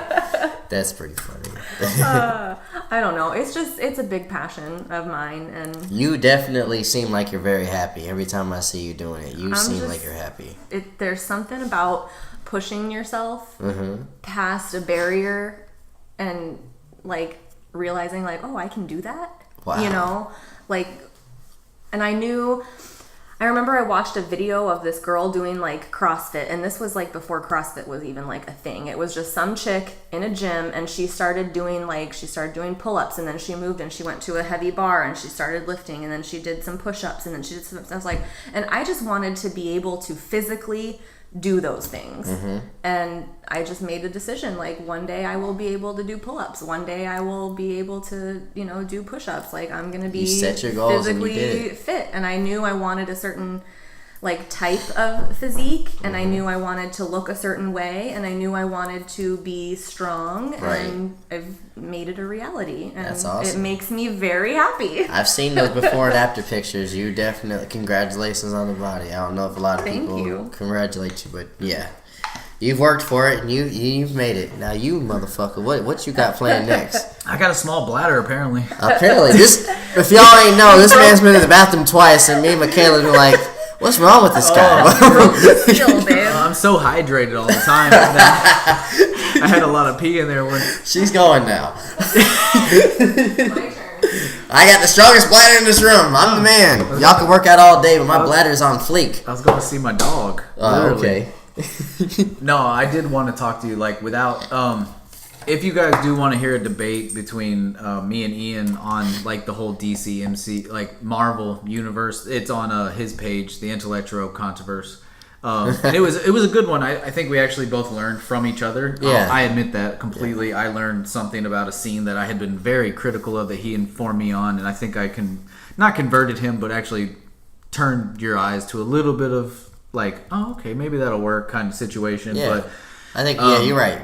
We both taught each other things. Exactly. We got misconceptions about different things. Exactly. You're right. So I don't want to debate anything, but I'm actually just curious about your opinion on where the Marvel universe like is going. Like, are you getting tired of it, or is it like will you guys just wrap this shit up, or you know what I'm saying? I think we have talked about this briefly, but I'll make it more clear, and I'll actually give you a different opinion too. Yeah. I am like, will we wrap this up? Because it's 2018 will be the 10th year of this, and 2008 was Iron Man. Iron Man was 2008, wow. So that makes 10 years. Yeah. When we graduated. Exactly. So yes, I'm happy. Yeah, because this is a very historic thing. Nothing like this has ever happened in movie history, period, that someone's maintained a universe like this. With that being said, though, like I said, I don't want to be 40, 50 years old watching the next Marvel movie. And it kind of, the other day I was a little ticked off that Samuel L. Jackson's not going to be in the Avengers 3 or 4. And which doesn't make sense because he's kind of the center around it. Like, all these solo movies... also just kind of leave him hanging, like... Left the dude hanging. All these solo movies, the Avengers did not form without Nick Fury. Agreed. So, I was a little confused and pissed about that. I was like, how are you going to do Avengers movies without Nick Fury? So, I'm curious to the... I do want to see Thanos, because we've been waiting on this since day one. Okay. But... like as I said, I do not want to. I don't want to be like. I don't want to be with my grandkids watching these movies. I don't mind standoff movies, like if they finish the timeline and they'd be like, okay, let's start doing just regular standoff movies that have nothing to do with a universe, like a comic book type movie. Right. But since they still own the characters, they can do a lot with it. But yeah. Let's wrap this up, maybe, because it seems like they got more movies till about 2020, I think. Jesus. Let's stop there. Yeah. Let's stop. And well, I guess same question to you though. Like, you know, if you want me to diss my own, you know, favorite type movies. I don't want you to diss it. I just want your opinion. Okay, so what's because it's been going for longer, obviously. Yeah. So, do you want 10 years, or you want more than 10 years of the DCU? Well, I think that's one thing that they have kind of figured out already, is that it's going to be more solo movies than rather attached movies. Okay. With DC, at least that's what it's projected to be. So they're not going to be tie-in movies. Well, I know that just the Flash movie is going to have everybody in it. Flashpoint, we'll definitely have some, but it's looking like after Justice League Part 1 and 2, it'll be kind of more solo adventures. At least that's what it looks like. I mean, anything can change, but I don't see them going over the same. Like how I explained it on your podcast was like the Rainbow arc for Marvel was much bigger, where it was like that initial story for DC was smaller and then branching off. Where it's like I feel like with Marvel it's going to do that big rainbow and then it's like, okay, we're good. Like let's end it. At least that's what it looks like. I really don't know. It should be. It should be. Like, we'll see. You know, I like what's going right now. You don't want either universe to end up like what we were just talking about with The Walking Dead, where you're just making them to make them. And it's got to have a conclusion. Yes. When you guys talk about this conclusion, are you talking about like within the current like characters, like as you know, like how many Batmans have we had? We've had Too many. More than Spider-Man's. Yeah. They're gonna constantly be rebooting. No, yeah, but I don't have a problem with that. But when you're talking about it like a cinematic universe, like it's got to have some type of conclusion. It has to be. Because it's a story. It's almost like when you're watching them with your grandkids, it's gonna be your grandkids era star is. Because if you're watching it with your grandkids, you're still watching it from the movie of 2008. Yeah, exactly. I'm still invested in this story, and little Johnny. Yeah. Well, like the original series of Star Wars was 3 movies, and it kind of wrapped. It's like that, but a little bit bigger, for sure. Yeah. So it's like with Marvel and DC, it's like they need to both get to the point where they wrap up and then take a break for a reboot or do individual movies or whatever they do. But that initial story has to have something to some kind of ending. Right. Otherwise it didn't mean anything. So I guess I wouldn't mind if Marvel had an ending. If they want to keep going with movies, at least conclude the story of the Thanos arc. Yeah, and then branch off to individual movies. Exactly. So I guess I wouldn't mind that if you want to, because of course Disney's money hungry. They're gonna keep going. Yeah. If it makes money, they're gonna keep going with it. Yeah, we're gonna have Pirates of the Caribbean movies until Johnny Depp. Death. Yeah, exactly. So anything that makes a profit, they're gonna do it, no matter if it's good or bad. I agree with that. But as a fan of that, I do want a conclusion. If you want to start over or do something different, please, by all means. It's like, but you got to take that little bit of a break. Like when the last movie that has like Robert Downey Jr. or Ben Affleck in it, like I don't want a Batman movie within like 5 years, or an Iron Man movie. Like otherwise, it's too fresh in your brain. Right. And now you're just like, well, now it just feels like a Maggie Gyllenhaal, like Katie Holmes from Batman, the Dark Knight series. It was like she didn't want to come back for the movie, so we just fucking replaced her with a shitty actress. I'm gonna make a prediction. I don't think Robert Downey Jr. is going to make it after these 2 Avenger movies. I think they're gonna kill him off. I think so. In real life? No. Okay. And I think Tony. Okay, let me rephrase what I just said. I was like, Robert Downey Jr. is gonna die. Are you in the Illuminati? Tony Stark is gonna die. I think Tony Stark, aka Iron Man, might not. If he survives the 3rd Avenger movie, he's definitely gonna die in the 4th one. I think he'll die at the end of the 3rd one. And it would be a smart move because he's a loved character. Stop doing those. He's also... That's another reason we don't need an Iron Man 4. I agree. But he's a loved character. He's just like, if you like Iron Man or not, you know Robert Downey Jr. is Iron Man. I agree. You know that Ben Affleck, I love Ben Affleck as Batman. That is Batman. So the other thing is, like, they have so many other... Like, I think the acting part of it's going to come into it. They're going to be like, I can do so much other shit if I'm not tied to these movies. And if they I think that's why Chris Evans will probably dip out too. Yeah, he'll die too. And if they do kill off Iron Man, aka Tony Stark, I hope they do it in a type of Logan Manor-ish. Because, that would make... If they do a lot of the whole acting like Hugh Jackman did, woof. Yeah, I think Robert Downey Jr. can pull it off. He's a great actor. So, no, he is good. Like I'll never dispute that. I really won't. Man, this beer's getting to me. Yeah, I am Tony Stark and Iron Man and Robert Downey Jr. I love all 3 of those motherfuckers. They are great. I'll be honest. Like I watched the Black Panther trailer and I'm like, that shit better deliver. This guy's complimenting a Marvel trailer. What? No, I'm saying it better deliver. It's got a high bar. Yeah, it's got a high bar. Yeah, and like I said on your podcast, I think I was glad that Robert Downey Jr. wasn't in it. Like I don't think they don't need him as much as they think they do. No, they don't. No, he's good, but they don't need him like in every single movie. I would argue, as a piece. I would argue most of the movies are good without him. I love Iron Man 1. It's in my top 5, but I didn't like the other 2. Top 5 a superhero? Of MCU movies, we'll get back. I'm just saying, like superhero movies or movies in general. No, superhero. Oh, okay. Maybe just MCU. MCU. Yeah. Do you consider like I'm not being biased like DC or Marvel, but do you put? Sure, you're not. Do you put such a dick? Do you put superhero movies in a different category? Yeah. Okay. Because listen. Thank you. I'm glad we're on the same page as that. Every year, if you pay attention, I do a top 10 movies of the year. Yeah. most likely the superhero movies are not going to make it. I agree. Because they are in a different... You got to take your brain out a little bit for superhero movies. Right. Just keep it real. You know they're going to live. Yeah. You know they're going to win. But, like, you can't put them in the same category as, like, the Planet of the Apes movies. Planet of the Apes, Baby Driver is probably my favorite movie this year. Okay. You're not, right. Logan. Yeah, like, Logan I consider too. Logan's one of those ones that's a legit movie and a superhero movie. Yeah. It kind of broke that barrier, which was very awesome. You're right. Some of his movies sucked. But you're right, though. Superhero movies have its own category. You can't... There's no way you can... No. Quentin Tarantino movies wow. It's no comparison. That's black and white. That was the perfect comparison. You're right. Absolutely. You're right. You're trying to put like Avengers 2 in the same category as Reservoir Dogs. It's like I remember when Age of Ultron came out.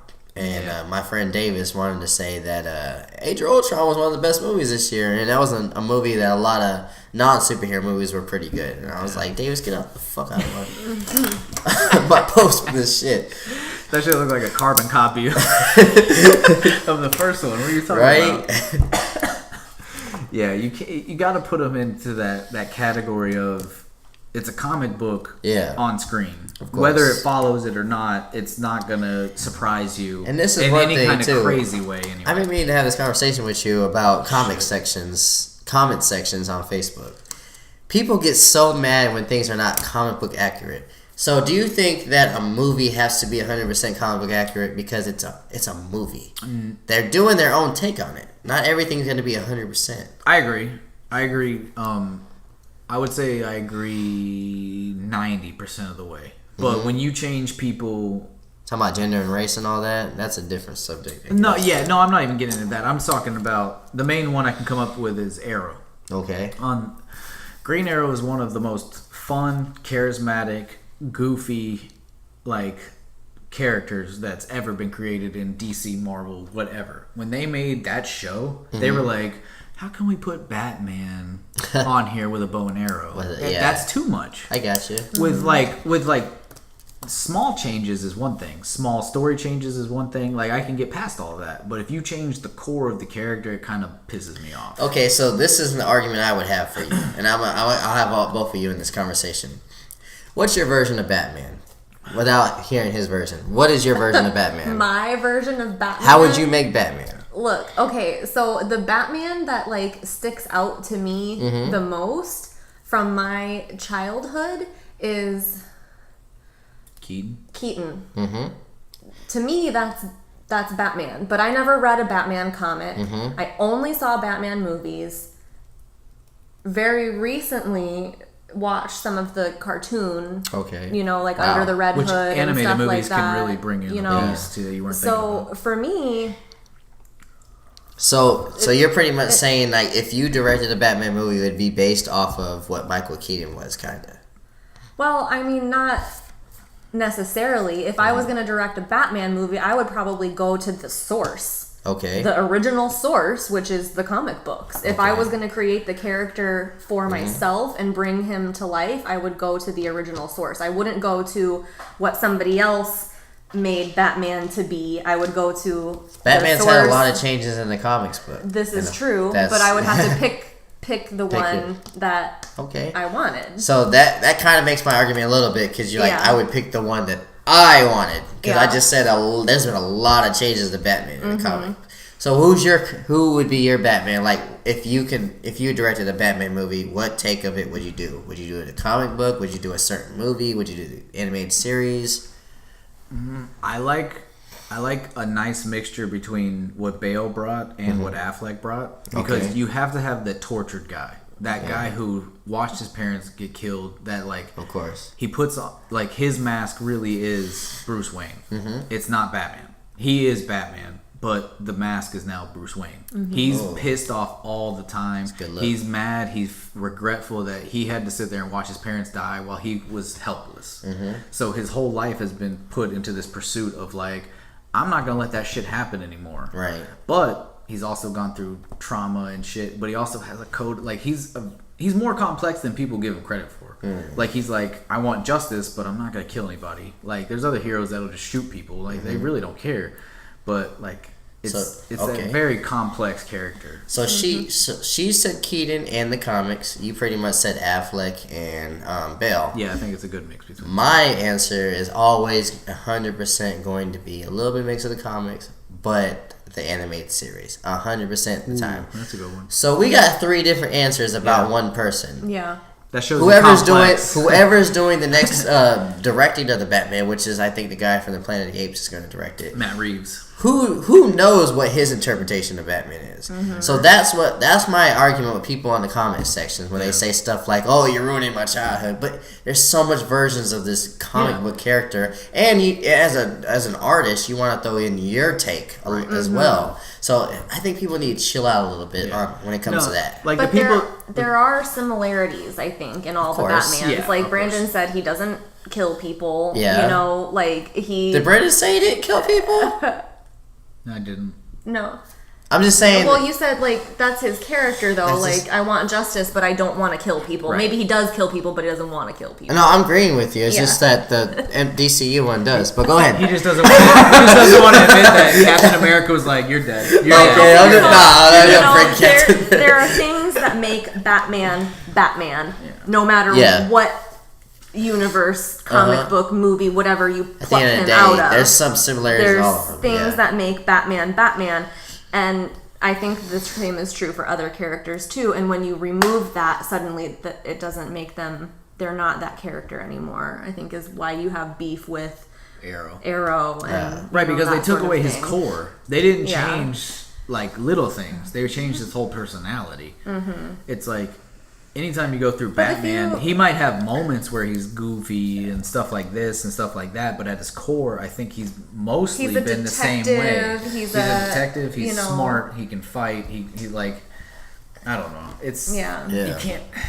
It's a touchy subject because some characters they change and it might be for the better. Nick Fury was a plank of a character and they turned it into Samuel L. Jackson.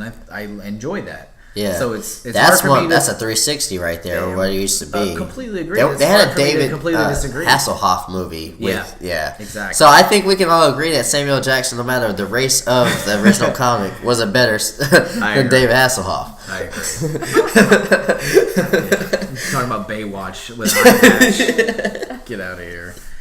No, I agree, and yeah, I think everybody has a different interpretation of their comic. Because like I just said, every time the subject of Batman comes up, the first thing that comes to mind is the animated series. That voice, what's the guy's name? Adam. No, not Adam West. That's the original one. But the animated series though was Damn it. You know that voice. Though. I know your That's voice. The voice of Batman in my head when I'm listening to it. That's why I like Affleck so much because he kind of reminds me of him. Oh, we're gonna fact check that. I apologize. I should know the name though, but it's because I almost said Tim Burton like an idiot. No, it's the director. He's always done the voice, but he's actually did a voice last year from Batman. He did. What is the name of the Batman the animated series? Yeah, Tim Conroy. Yeah. So that's always always been. No, you haven't type in Tim Conroy. Tim Conroy has always been my Batman. Like that voice right there is the voice of Batman in my opinion. You know what's funny? Is I put Mark Hamill above the Joker. Heath Ledger as the Joker because that's no one. Understandable. I don't think anyone will ever be able to do what he did as a voice in real life. Of course, they won't be able to create the look of it the way they were able to draw it to his voice. So Mark Hamill's Joker is arguably the greatest Joker. And that's why I agree with you. Like, you know, on screen, though, I'm always going to say that Heath Ledger. But I agree with you. The best Joker of all time is definitely Mark Hamill. I agree. But, you know, you can't replace him. No. So what Heath Ledger had to do was his own thing. He had to go a different route because you can't duplicate what Mark Hamill did. No. So his voice, for some reason, the way he laughs, the way he talks, the way it's that perfect. laugh. Oh, my goodness. I don't know how he did it. And what's funny is like he was Luke fucking Skywalker. Yeah. And then they were like, "What'd you do after that?" He was like, "I was a villain." The Joker. Not a lot. Literally the hero of the universe, and then like the villain of the earth. Yeah. Mm-hmm. He did a 360. But then it came full circle, and now he's doing Star Wars again. And it's like, holy shit. I'll tell you what, though, it worries me, though, as much as I love the Star Wars universe, when they show these trailers, they're like, hey, don't talk, all right? That's like, Why aren't you letting him talk? I feel like his acting's garbage. I've seen him on The Flash as the trickster. Yeah, not that great. Yeah, and I'm a little fucking worried because I love Star Wars and Rogue One pissed me off. Let's just hope that if he can't really act, because I agree with you on that. Let's just hope he stays as a Yoda character, because Yoda's so cool, but he wasn't really on screen that much. Yeah. Let's be honest. Luke Skywalker probably dies. Let's be honest. Well, we'll I see. mean, we don't know, but what's the point of keeping him around? Yeah, like he's 80 years old. He's gonna start. So they're gonna just start killing off the original cast. Yeah, I mean, started off Princess Leia died in real life. Yeah, they started off actually in the last one. Yeah, with Han Solo. Han Solo. So yeah, let's just get rid of them all and do it. Put a lightsaber to the chest. You know what I saw? I actually saw a fan theory that I didn't completely throw out the window. Was that when Han Solo died, that he pushed the lightsaber button. I heard so that his son didn't actually do it. Have to do it. Yeah. He's still kind of undercover. Yeah. And he still has that little bit of good in him. I saw that kind of thing. Mm-hmm. I saw that theory because they never actually show the lightsaber. Preserve that little bit. Exactly. So he still got a little bit of light side. Yeah. Right. Yeah. He was struggling, and then Han Solo was like, "I don't have a wife. Chewie doesn't respect me." Push the button. These damn kids stole my ship without me knowing. I'm done. Dude, I remember going to see those movies at the mall theater when they were re-released in 2000 or 99 or whatever. Oh, it was so much fun. That was awesome, man. I went and saw episode 1 in 3D when it got re-released like 4 I bet the lightsaber scene was probably cool. Yeah, Darth Maul was dope. Yeah. Like, other than that, though, I don't... But, that's probably one of the best lightsaber scenes, all of them. As much people hate the prequels, you can't take away that lightsaber scene was so great. Oh, it was amazing. Darth so Maul. Cool. Yeah. And that music, too, the score. Yeah. Amazing. Yeah. Yeah, exactly. That was probably my favorite score. We all know the fucking music. Yeah. You can't get that from the original. You get that from the prequels. Yeah, there's a lot to get out of the prequels. You can hate them all day. Yeah. The sand crap. Oh, I hate sand. It gets everywhere. Okay, yes. If you critique it, you can find some stuff. But there's some good stuff in there. Well, that's like people hated on the 7th one. But I thought the 7th one was a very nice blend of prequel and original to where I was like, you know what, I can get over the lazy kind of story with a little bit of new stuff, but because it's a nice blend of both. Yeah. The lightsaber stuff is dope, whereas in the original it was very slow and cheesy because technology wasn't there. Yeah. Yeah. Obi-Wan's like 90s, like... But the prequels had amazing stuff. Yeah. But the prequels had shittier acting and story, but the original had better story. So it's like, let's blend those and make it work. You say it's blended. I said it was a safe move because you're not only trying to please an old fan audience, but you're trying to make new audience, these new kids. So I was like, it's a safe move. Oh yeah. So I don't know why y'all appeal to everyone. You have to appeal to everybody. So that was my take on it. I was like, but Rogue One is a different subject. Yeah. I was like, y'all, this is you fucked that up. Yeah, the character development's whack. No, and then you give it to JJ, who he's good at making first movies. Yeah. So like the first Star Trek's good, first Star Wars that he made was good, and then he was like, all right, I'm out. Who's the new guy doing the next Star Wars? I forgot. The guy who did Godzilla did Rogue One. Yeah. But I don't remember who's doing Episode 8. Well, we'll see, we'll see. I'm just staying away from stuff purposely. Yeah. I saw that first trailer, but, they don't really have they don't have much showing about it, and I'm glad. No. Because I don't know. I don't even think I've seen the trailer for the You'd be all right. next Star Wars. You might as well wait for the next one. Yeah. See what happens. We'll they really they literally don't say anything. They just show like spaceships.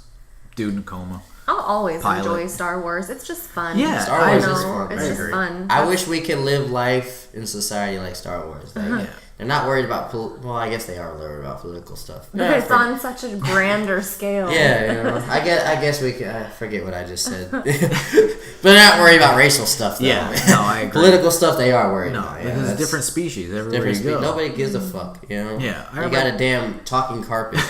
Wookiee lives matter. Fuck it. The good thing about Star Wars is that if you have a planet, like, that planet is your country, basically. Right. Yeah, it's a whole planet. Everybody on the planet is same page. Singular.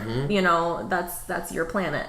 That's progression right there. That's the attitude we gotta get to. Everyone's on that planet. We're all here together. Don't matter who was here first. Don't matter who was there first. Right. We're all here And now. I think if there's actually aliens and we discover them, I think Earth will wake up and start acting like that. Like, okay, we need to start, becoming one. If we're not a team, we're screwed. Honestly, it will take aliens. It will take aliens for that mind shift to happen, because until aliens come, we're gonna keep fighting each other, and it's just. I agree. I think we'll all equally hate the aliens when it gets here too. Like, hey, I'm Bert from planet Zarkon. Fuck you, Zerk. We can all agree to that. Yeah, especially if they're dicks. If they're rude and gigantic, like, yeah, can we join forces, please? This dude's 9 feet tall, and that's only one of them. I heard somebody call. They talked about Star Trek. It might have been JJ, but they talked about Star Trek and Star Wars, and they called Star Wars heavy metal, and they called Star Trek classical music.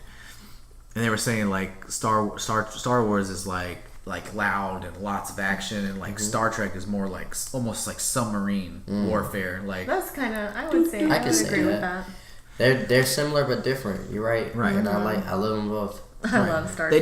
They never felt like of course they were conflicting because they're both in space and planets and all that, but they also kind of felt like their own thing. Like she grew up on Star Trek, I grew up on Star Wars. I grew up on both. Yeah. Oh, that's both. True. You did watch the Star Wars. I mean, there wasn't. But like what I'm saying is like I exclusive. didn't watch any Star Trek, not a single fucking thing until the first Chris Pine movie.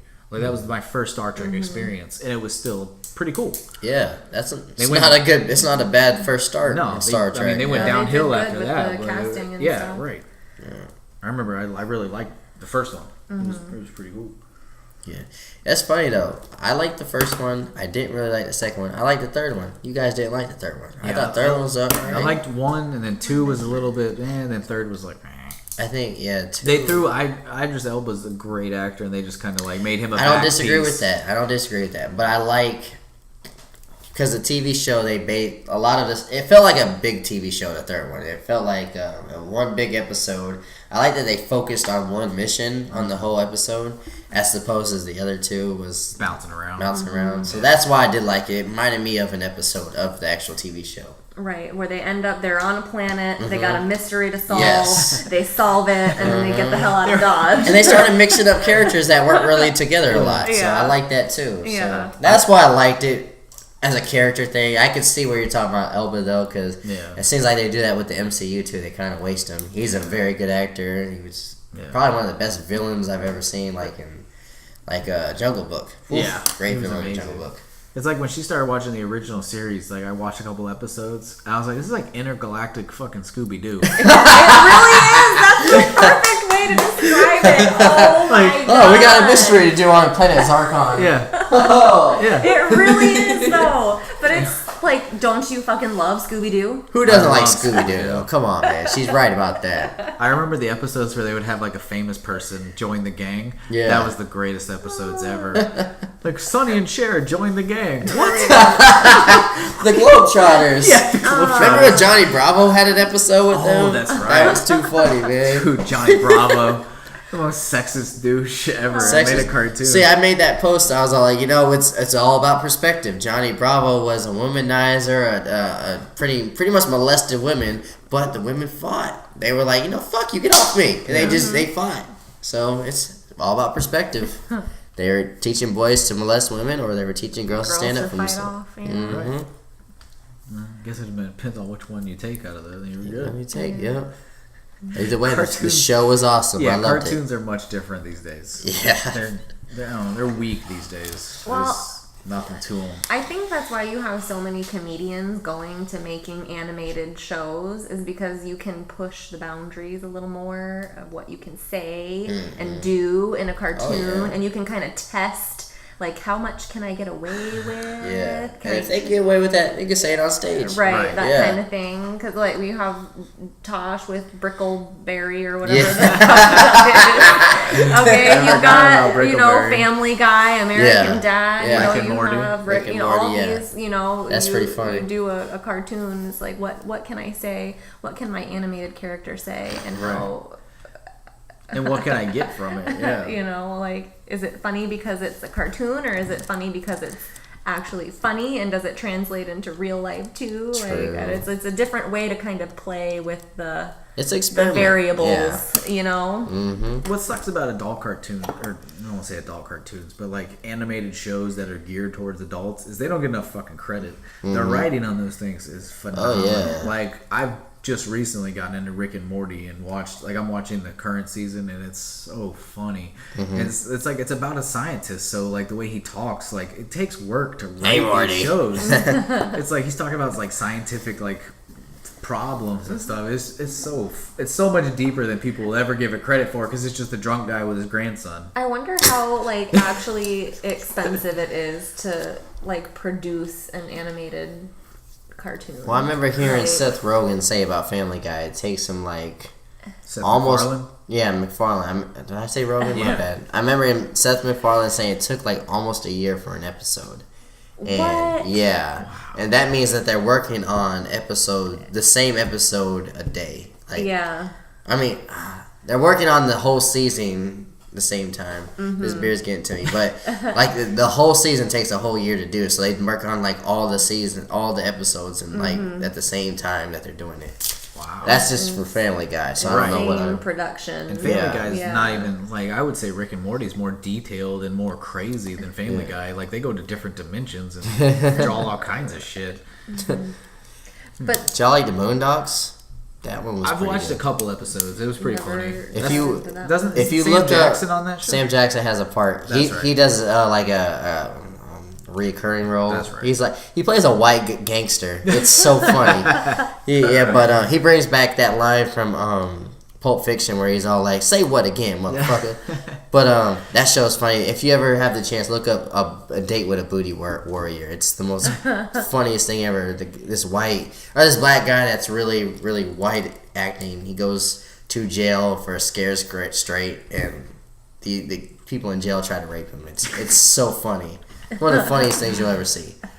That's like Archer. Archer was on FX, and I Oh, would still I die love laughing at Archer. Archer. Dude. Yeah, Archer is that dude that does the hysterical. voice is awesome. Dude, John Benjamin's voice. That's him, Literally yeah. makes me laugh just when It's he talks just- about normal yeah. shit. Yeah, And he's it's just just funny. He was genuinely funny. He's like the guy on Family Guy. He's played a role on Parks and Rec. It's like as soon as I hear him talk, I could be blind. He's like Yeah, at the that's gas right. Yeah, that's station. that guy. Bob's Yeah. Burgers. Bob's Burgers. Oh yeah, he's Bob. I'm Bob's First time I Burgers. ever That's heard right. him was that show with the guy with the triangle head.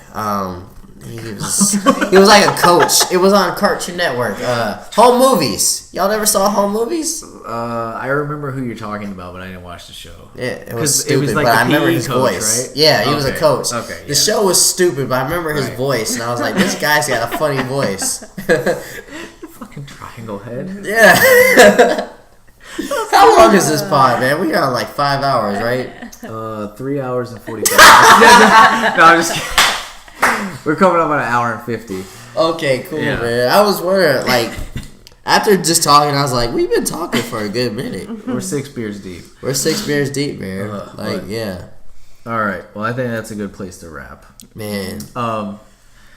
Please check out the Intellectual Controverse on YouTube. Amen. You will not be disappointed. And it's definitely been a pleasure to be on this episode of the West. Is this going to be the first episode, or is this like... Yeah, this is the first episode. This is the first... Okay. I couldn't imagine a better guest to have Dude. with us than you. It's been fun. Yeah. It's been an honor being on the first episode. Of course, and I man. appreciate you guys. You're welcome back. Guys are a great You're welcome couple. back anytime. Oh, appreciate it, man. And I will actually be on his web Tuesday. series He's on coming Tuesday. Yeah. So we will be posting this before the end of the weekend, and then his will be out probably Wednesday, Thursday-ish. I have a camera guy now. He's Oh, okay. actually He does editing it. Yeah, so Wow. I'm actually been waiting on 3 episodes from him right now. But Damn. it's a situation where It's worth it? on. Yeah. Oh, yeah. Oh, okay. He does a good job. Yeah. Moving on up in the production. You know, it's not a world over game. here. Okay, it's not Yeah. a game. We're doing a thing. Okay. See, we're more about like, I don't want you to see my face, just hear my voice. But, all right. Well, thank you guys for listening, and it's been a blast. No doubt. You got anything?